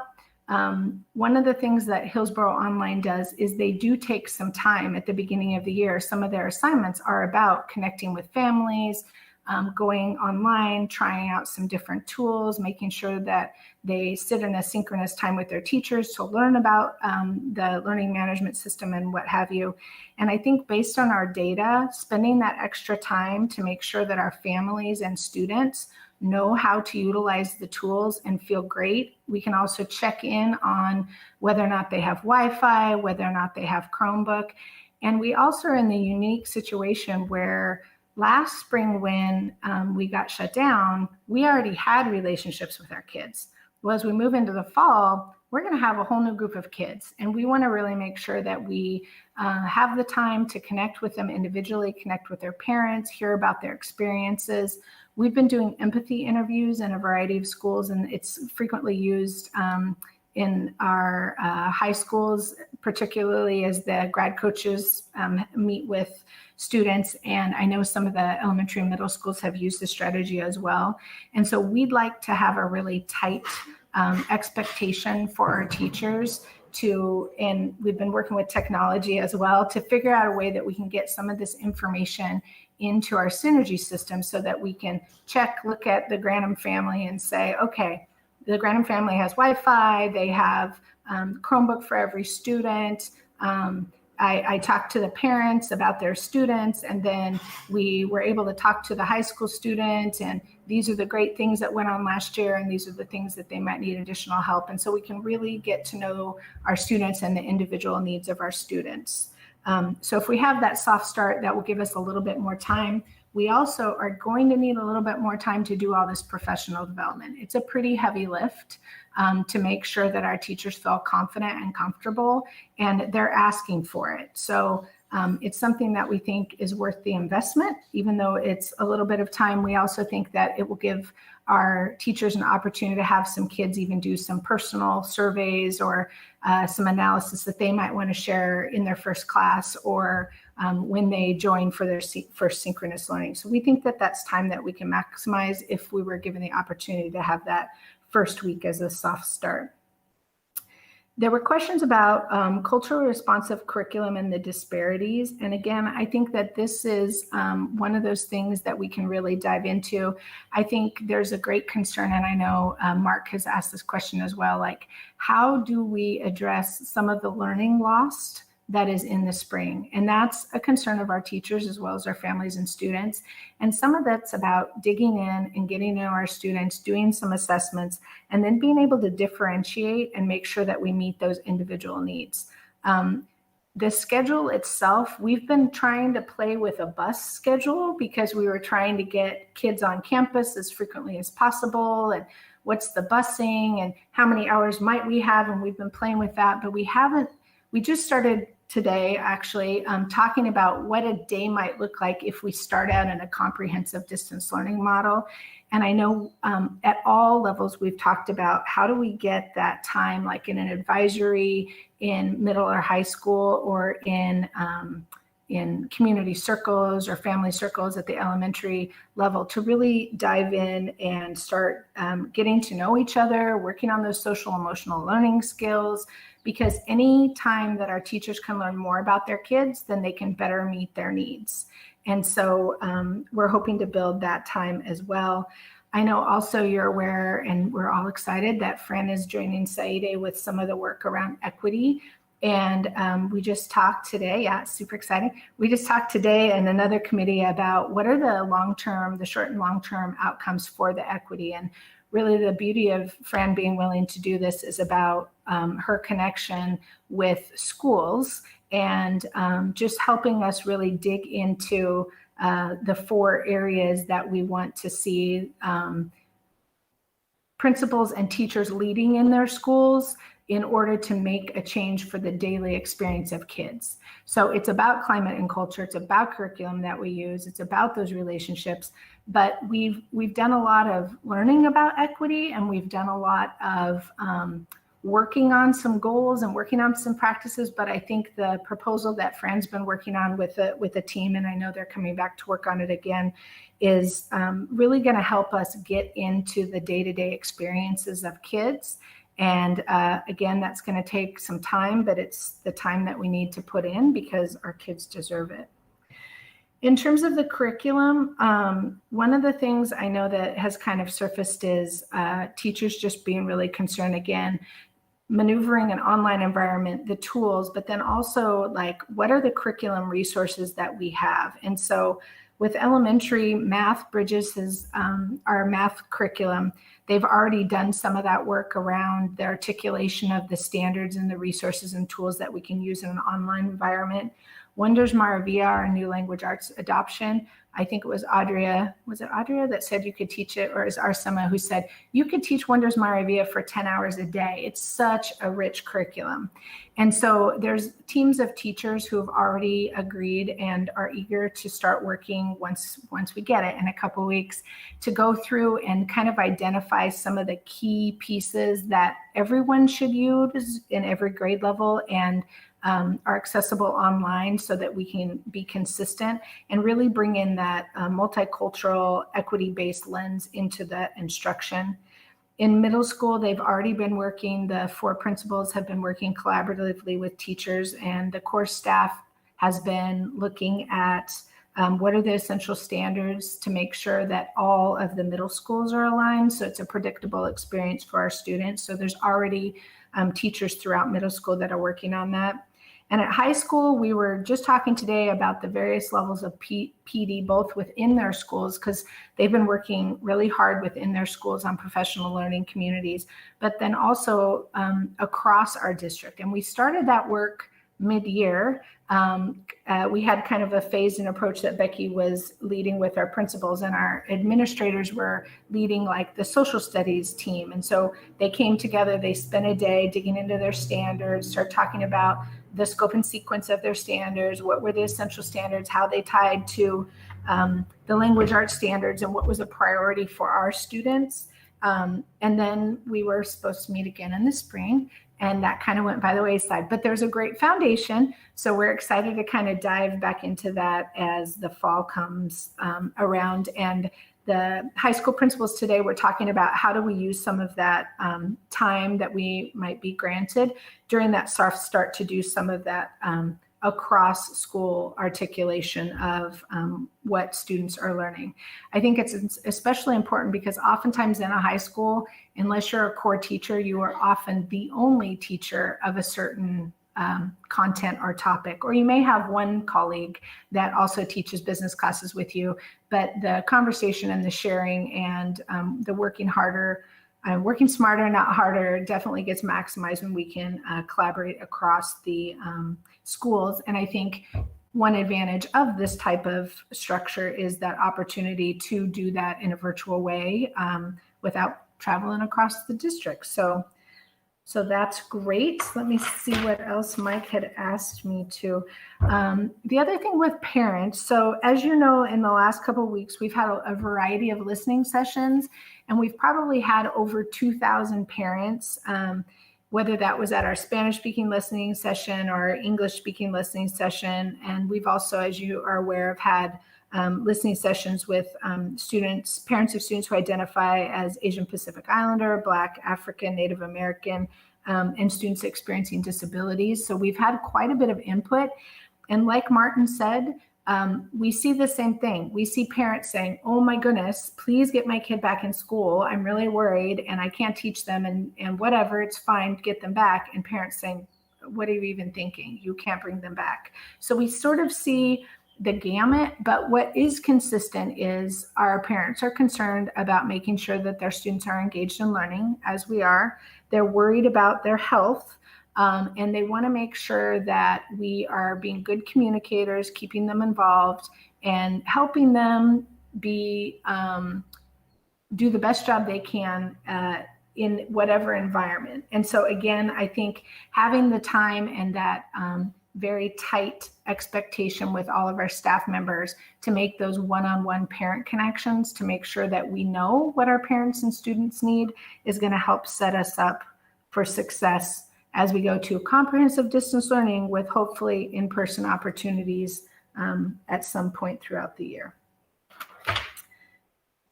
I think that hit what you asked me to, but I'm not sure what I missed or what questions you have.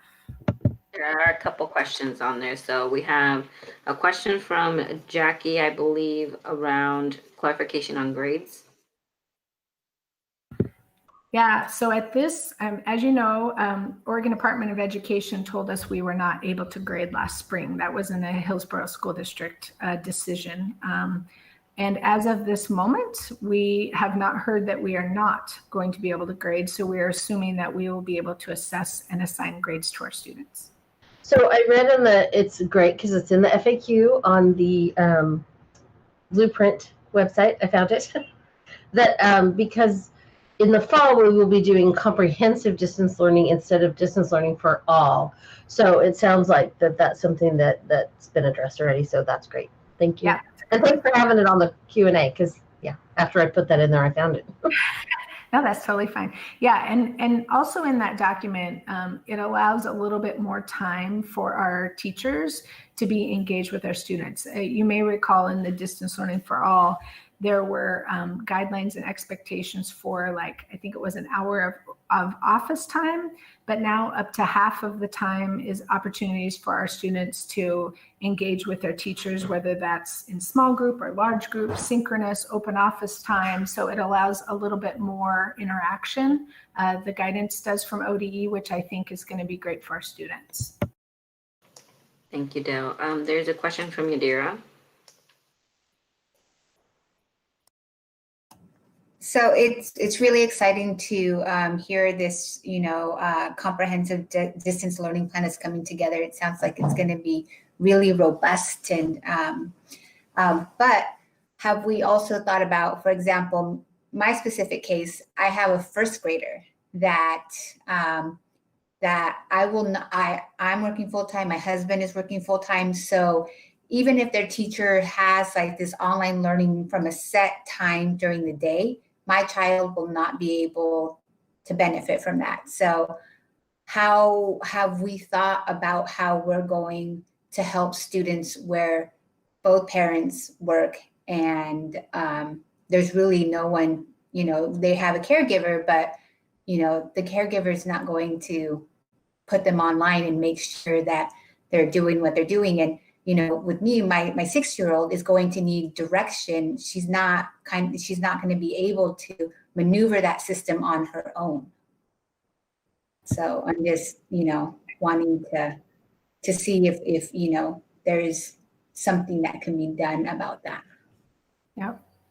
I think what you just explained is probably all of our greatest concern, whether we're educators, teachers, parents, you name it.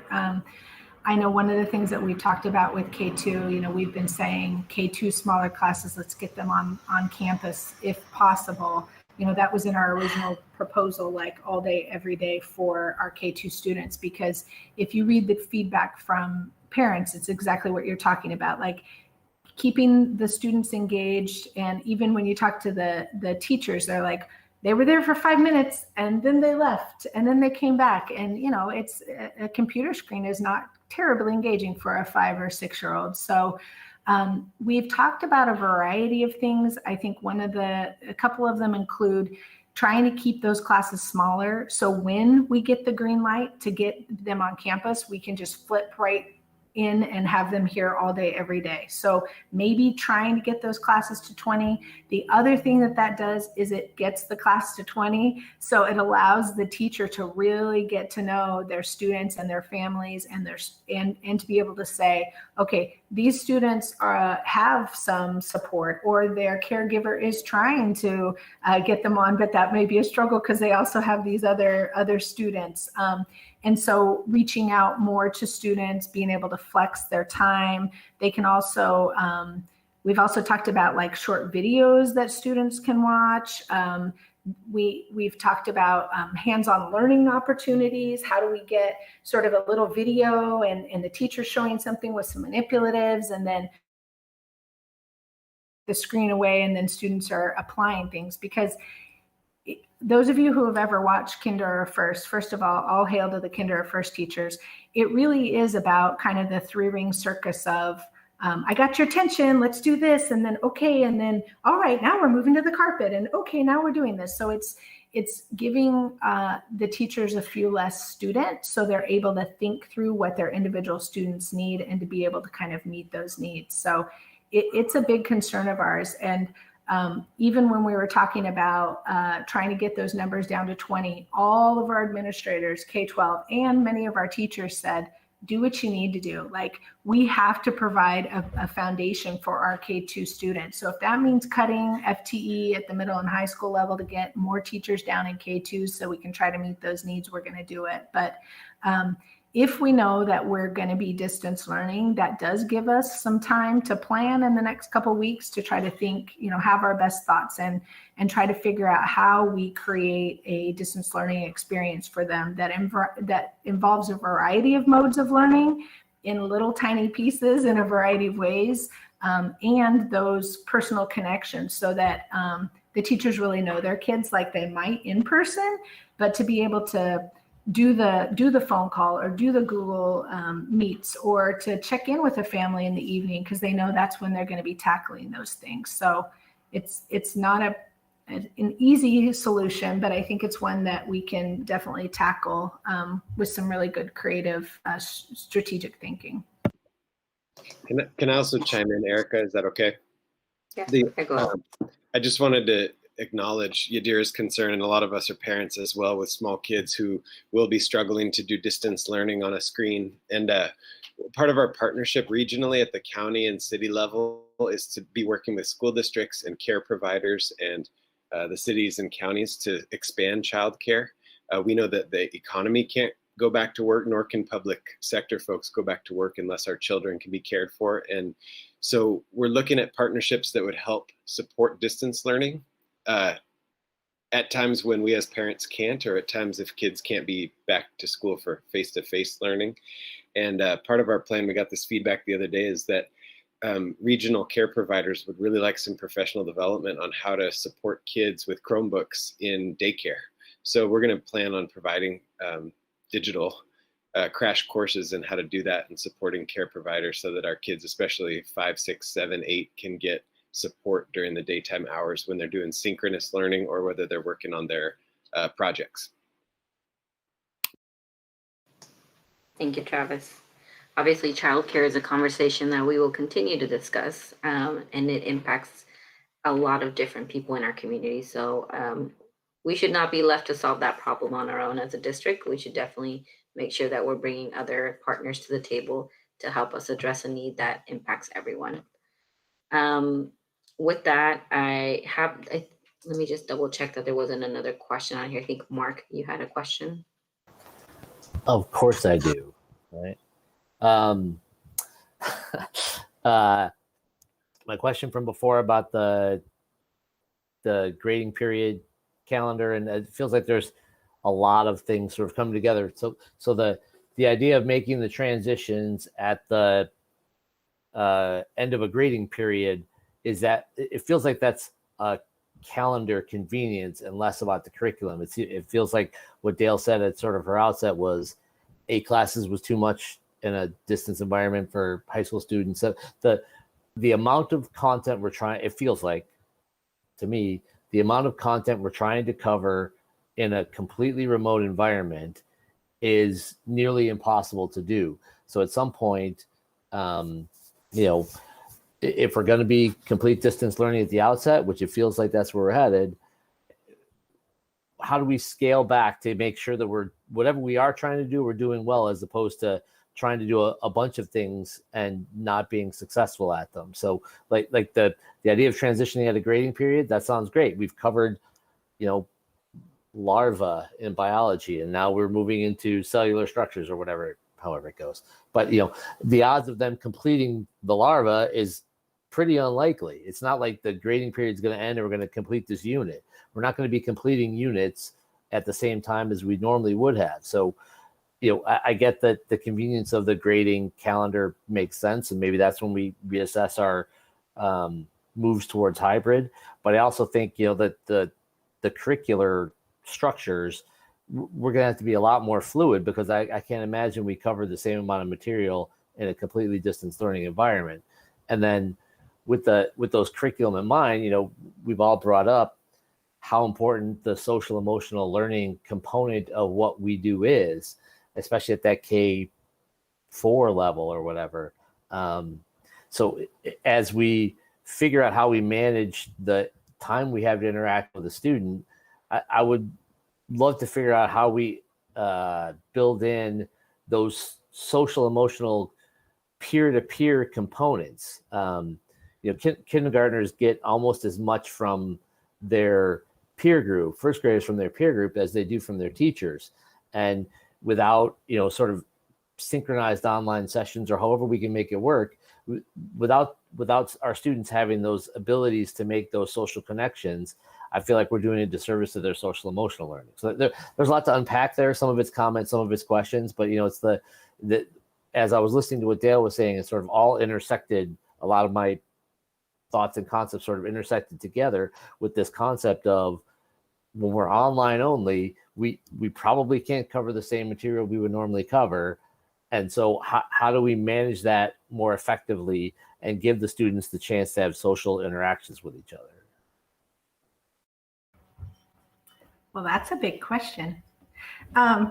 I think so. At the elementary level, again, that's one of the great things, hopefully, about our new Google tools, as well as the additional time that we will be able to interact with kids. Because even in a school setting, you would be teaching, and then students would be doing some independent work, and then you would. So there's always going to be independent work. So the guidelines from the state is basically at least half the day needs to be connecting with each other, or being offered to be connecting with each other. And so I know Fran and Audrey were talking today with elementary about how do you do, like, okay, we're gonna have a class meeting, and then we're gonna have these conversations and connect, and we're gonna do the social emotional learning, and then everybody gets 30 minutes to read their book independently and come up with 2 good questions, and then we'll get back on at 9. So it's this kind of come and go and chunking it up, because we know, I mean, you know, we've been on a meeting for 2 hours and we're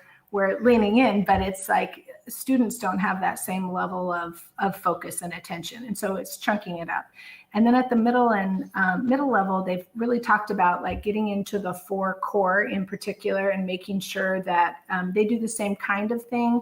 Electives and PE also would be available, and just kind of that would be more online, a little bit more flexible, kind of less synchronous time, just because we're wanting to build a schedule so that if we get to be with kids, that we can shift right into cohorts. And so that creates some kind of scheduling challenges for us. At the high school level, what's being proposed is how we normally do A day and B day. We would just do A day all of quarter 1. And then we do B day all of quarter 2, and then A day all of quarter 3, and then B day. So it would allow our students to just have 4 courses to really dive deeply into the courses. It's the same sort of thing. We'd create a schedule where you have like a class period, and you may or may not stay the whole time.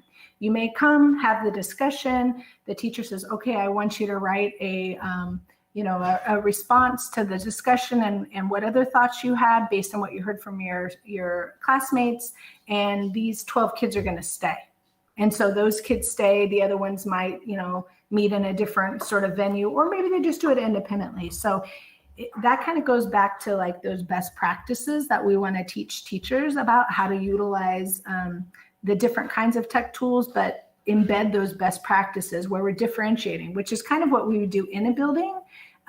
Just bringing some kids who might need a little more help, or having them work with a para, or just letting them independently work on a project. I mean, you had high schoolers, I'm sure you had some at your house sometimes, just kind of working on a project. So I know as a mom of a high school, as a high schooler, I saw that all through the spring, where they would just being together with themselves, just kind of online distance learning and working on things. So it would allow for some fluidity of how we meet those students' needs, but encouraging some of those types of interactions in order to continue with those social interactions and purposeful learning, which is again what we would do in a brick and mortar school. Yeah, I know you guys are thinking about all this stuff, and I appreciate you just like explaining it to us so we get a better like. I know you all are thinking about it, and I thank you so much for all the work you're doing. And hopefully with Travis reaching out, we can make sure that the first graders in Yadira's daughter's cohort find ways to, while they're in care, get down. So I thank you guys for putting up with all the questions. I know you're thinking about these things, and I appreciate you sort of explaining me through some of the ideas you got. No problem. Love the questions. Actually, it helps us make sure we've thought through some things. So the listening sessions actually have been fabulous, because every time we meet with a new group, they ask us questions that we say, oh, do we know that? Have we communicated that? So it's been really helpful to have different eyes on our thinking. So I know we have to just letting everybody know our time. We are past our board time. So I want to be respectful also of our staff time. And I know that a lot more questions and comments regarding this. So I'll just capture the last 2 that we have on our chat, and then we'll move on to our next steps with Mike and talk about a little bit to close out. And I think Jackie, we can address the question later. So Lisa, you had our final question. actually have two, but you're welcome. Okay, so one, I originally had one, but then Mark gave me a second question. So Dale, when you were speaking, you were saying that the length of time requirements or guidelines will look different if we are doing comprehensive distance learning, so that half the day could be spent together. My question is, what do you mean by half the day? Do we mean like half of a typical school day? And so are we thinking that because when it was distance learning in the spring, there were limits, right, on how much time kids could engage, and it sounds like those are going to be gone. And so I'm just curious, are we thinking that students are going to engage for 6 hours a day, like in Yadira's situation when she gets home from work at 5? That would mean working until 11 with her 6-year-old, which is probably not what we're going for. And so I would love to hear about that. And then I have a question about the calendar, but I'll let you answer that first.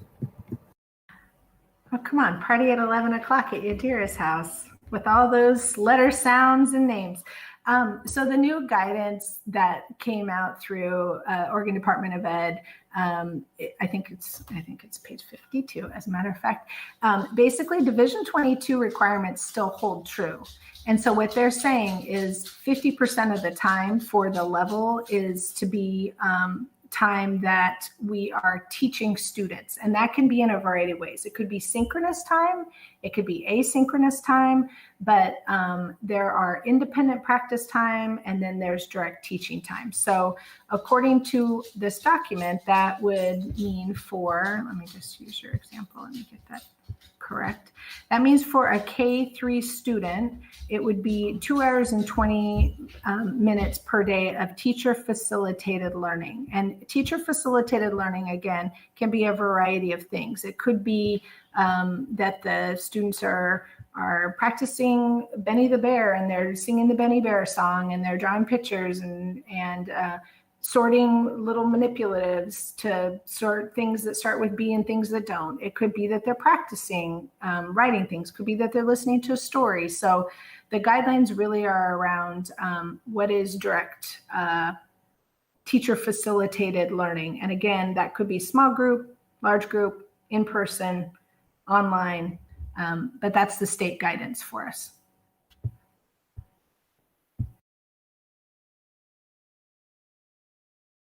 You had a question on the calendar, Lisa?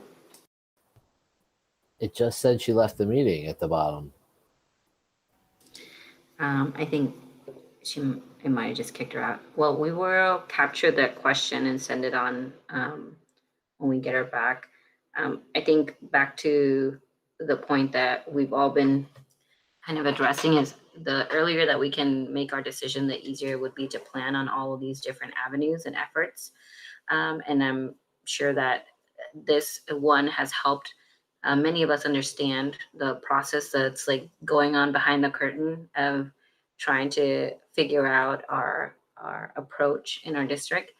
So I just want to appreciate all the time of our staff continuing to work on this, the outreach efforts, the focus groups, and then intention and reaching out to communities to make sure that we have captured the voice and the concerns that our community members are dealing with right now. So with that, do we have any additional things, Mike, that you wanted to share? The only other thing I wanted to share is to expand a little bit on the whole calendar issue, and then also talk to you about when we would be releasing information regarding our decisions. So one of the reasons that we had, Mark, I understand your question about the grading period, and what we would recommend at this point is that we plan on 9 weeks, but we would revisit that decision in the first week of October. So if things have improved dramatically, then we would love to get the kids back as soon as possible in a format that's safe to do so. But I would like to let parents know that we would be looking at the first 9 weeks. We will revisit and confirm in early October. We obviously can't be in a situation where we're looking week to week to make a decision. That doesn't, I don't think that will serve anybody well. And I think by going a month or 5 weeks out, I think that would serve us pretty well. That would allow for some consistency and for staff and families to have the opportunity to transition successfully as we move forward. Just in talking to a number of people, there is also a thought out there that the public health situation will not improve for several months in order to meet those metrics that we've been hearing about. And there's even some speculation out there that it wouldn't be till the end of semester 1 that we would be able to transition. Like I said, though, we want to be in person with kids as soon as possible. And so my recommendation would be that we let parents know that we're looking at 9 weeks, but we will revisit and reassess, and then pick a date, October 10th, October 11th, in there somewhere. And then we can confirm that for our community members. The other thing that I would, you heard Dale outline the professional development needs, and I think you heard Jill and Melody speak to that as well. And so what I would be recommending is that we, this whole soft start concept, we would actually see kids on September 14th, and that would give us 4 additional days to work with the staff to welcome the students back, to get to know who those new kids are, for teachers, to make sure we've got the technology needs met. And it would be, that soft start would be an additional 4 days of professional development, and would have us starting on September 14th. So just to summarize, it would be September 14th, start with kids, reassess in the second week of October, and then November 5th is the end of our first quarter. And obviously we would reassess at that point as well. So that's what I'd be looking at. I would also be looking for, as we gather more information and we wait to get guidance from the governor, that we would have the ability, that you would grant me the ability to communicate with our parents, our students, and our community, that would take place this coming Tuesday, which is July 28th. Mike, just as a point of clarification, so you're saying we would start our fall term comprehensive distance learning, so not a hybrid model, but just comprehensive distance learning and HOA, and then we would reassess in October. Is that right? That's correct. And I would also want parents to at least be thinking about that we would stay in that comprehensive distance learning until the end of first quarter, which is November 5th.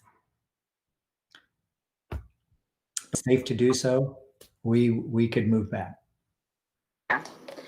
And Mark, you mentioned if we were going to have any more presentations, or are we discussing things now? And I think that's kind of what we're helping Mike get that guidance and that nod from our board, that we want to make sure that we're aligned, and giving him that proactive approach as soon as we can make that call.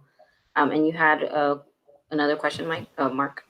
Yeah, so the idea of bringing students in 4 days later for official class start, it sounds like teachers would be connecting with students sort of more one-on-one, students and families, understanding their individual situations and how we can accommodate comprehensive distance learning in their individual scenarios. So there'll be interactions before the 14th. But so the question, 2 main questions on this particular line of thinking. Do we need to vote as a board on the delay of student activity or whatever? Is that a board decision that we need to vote on to move the student date to the 14th? And then while I think we all want to, as board members, have a say in whether or not we start as comprehensive distance learning or as hybrid, is that something on which we need to vote, or do we just need to know, for you to know you have our support to make the decision? Yep, I think you summarized it well. For the beginning in comprehensive distance learning, I would like to know that I have your support in making that decision. For a change in calendar, I can start communicating that and let people know that the board would be voting on that at our August meeting. But because it's a change in calendar, we would want to have the board vote on that one. Thank you, Mike. Comment from Jackie and then Sheehan. That was my question too, Mark. So good one on that. Yeah, I comprehensive distance learning is the only return to school plan that I can in good conscience support. So I absolutely think that's to keep our kids safe, what we have to do. And of course, we'd like to get them back sooner rather than later, but I appreciate the safety issue of it. So absolutely. Yeah. Thank you, Jackie. Sheehan?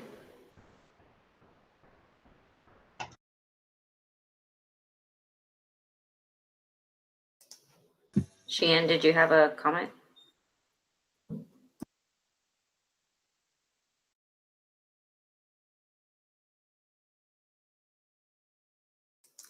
Not getting any audio from Sheehan. So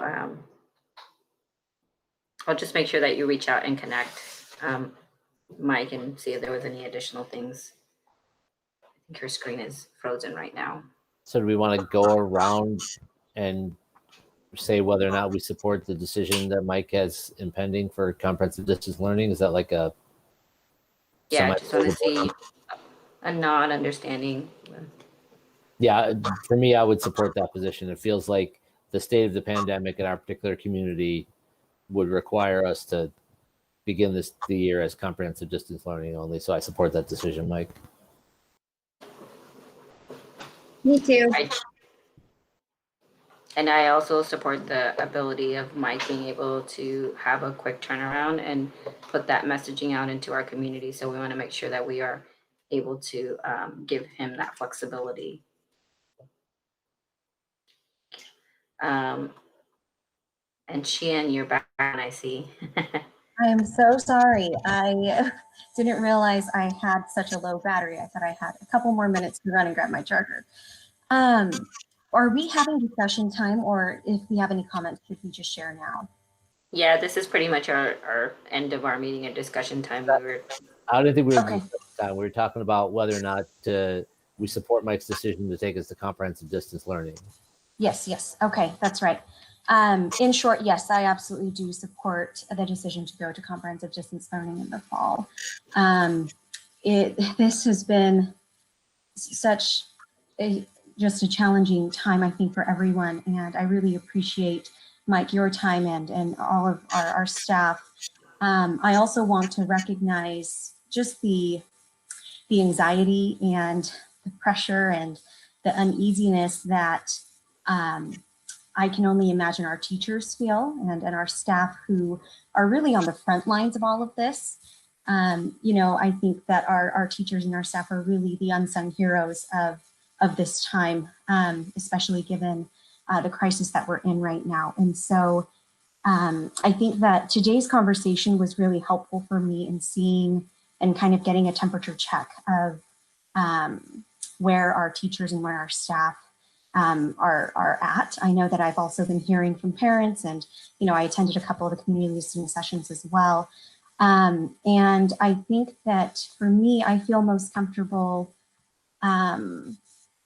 really listening to the comfort level of our teachers, and in knowing what Jill had shared kind of on that scale of 1 to 10, 10 being most comfortable returning to school. And a lot of our teachers, but 2/3 of our teachers saying that their comfort level's at 3. To me, that tells me that people are really not that comfortable kind of entering into the classroom. And having been in the classroom myself, I understand absolutely the teacher's heart of course, wanting to see the kids and be with the kids. And it is so important to have that face-to-face interaction. But then when you're having to balance that with personal health and safety and even, maybe the situations that are at home, I think that,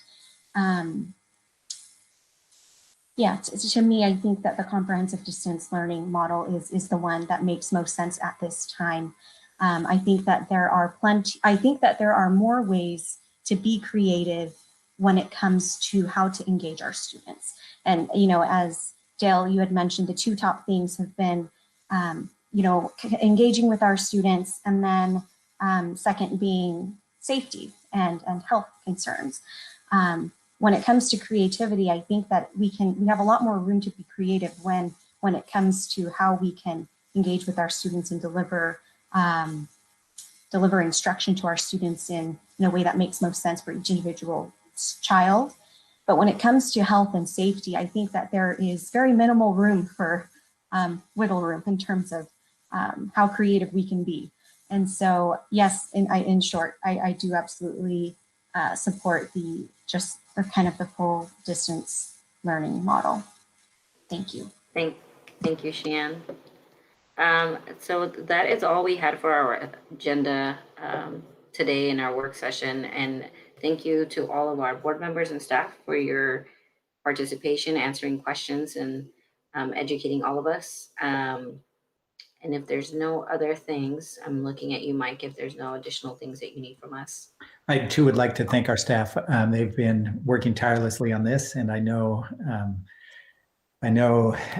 every change requires an additional work, and so just appreciate it. And thanks to everyone that presented tonight, as well as our partners with the union leadership. Appreciate you all. Thank you. Mark, you mentioned on their board time, since normally we have that when we have our more formal sessions. So during our we usually have it at the end of our work session, and most of us defer to downstairs, but we always do offer it at the end of a work session. We do. I'm looking to see, did you want to add something at the end or just have additional questions? I don't have any more questions, but I do have something to add. But I think, has everyone weighed in and given Mike what he needs to make an announcement as soon as possible so our parents can plan? I think I'm hearing from, I saw head nods and comments from Yadira, Sheehan, Jackie, Martin is gone for today, and I don't see Lisa on here any longer. And I have gone and you have gone. Did you have? Yeah, just if we're to comment time, I do have a couple of just comments. So Sheehan, building off of what she said, she used the term frontline, and our teachers and classified people are the people on the front line of our situation. Absolutely. But at some point, I think we need to be reminded that our society has told many frontline workers, police, firefighters, grocery store clerks, hospital workers, that we know that it's a greater risk for you to be out there in the workforce, but you have to be out there. These things need to remain open. And at some point, I have to wonder, where do we consider our schools as part of that? If we are the front line, at some point, do we have to start treating ourselves as we've asked our community to treat other frontline workers? At some point, is the risk, and that's where what data points do we need to see? The study in France of low infection rates of elementary students, one data point, but a promising data point. You look at Denmark and Norway, the way they've gone to almost micro cohorts. So at one point, do we think about, well, we just spread students, is just one day even worth it? So, take the innovative things, building on what Sheehan said again, we have more ways to be creative. And if it's just, we spread Lad Acres out amongst all of Brown Middle School for one day, so that we have plenty of room and just 5 students to a teacher, or 5, in a class, right? So at one point, if the numbers aren't getting any better, so if we're waiting for the numbers to get better before we do something, I worry that we won't be able to do something. So as a society, we need to figure out how to live with this disease and do the things that are safe enough to protect. There is no 100% safe work environment, whether there's COVID or not. All we can do is mitigate the risks and make the best, most responsible choices we have.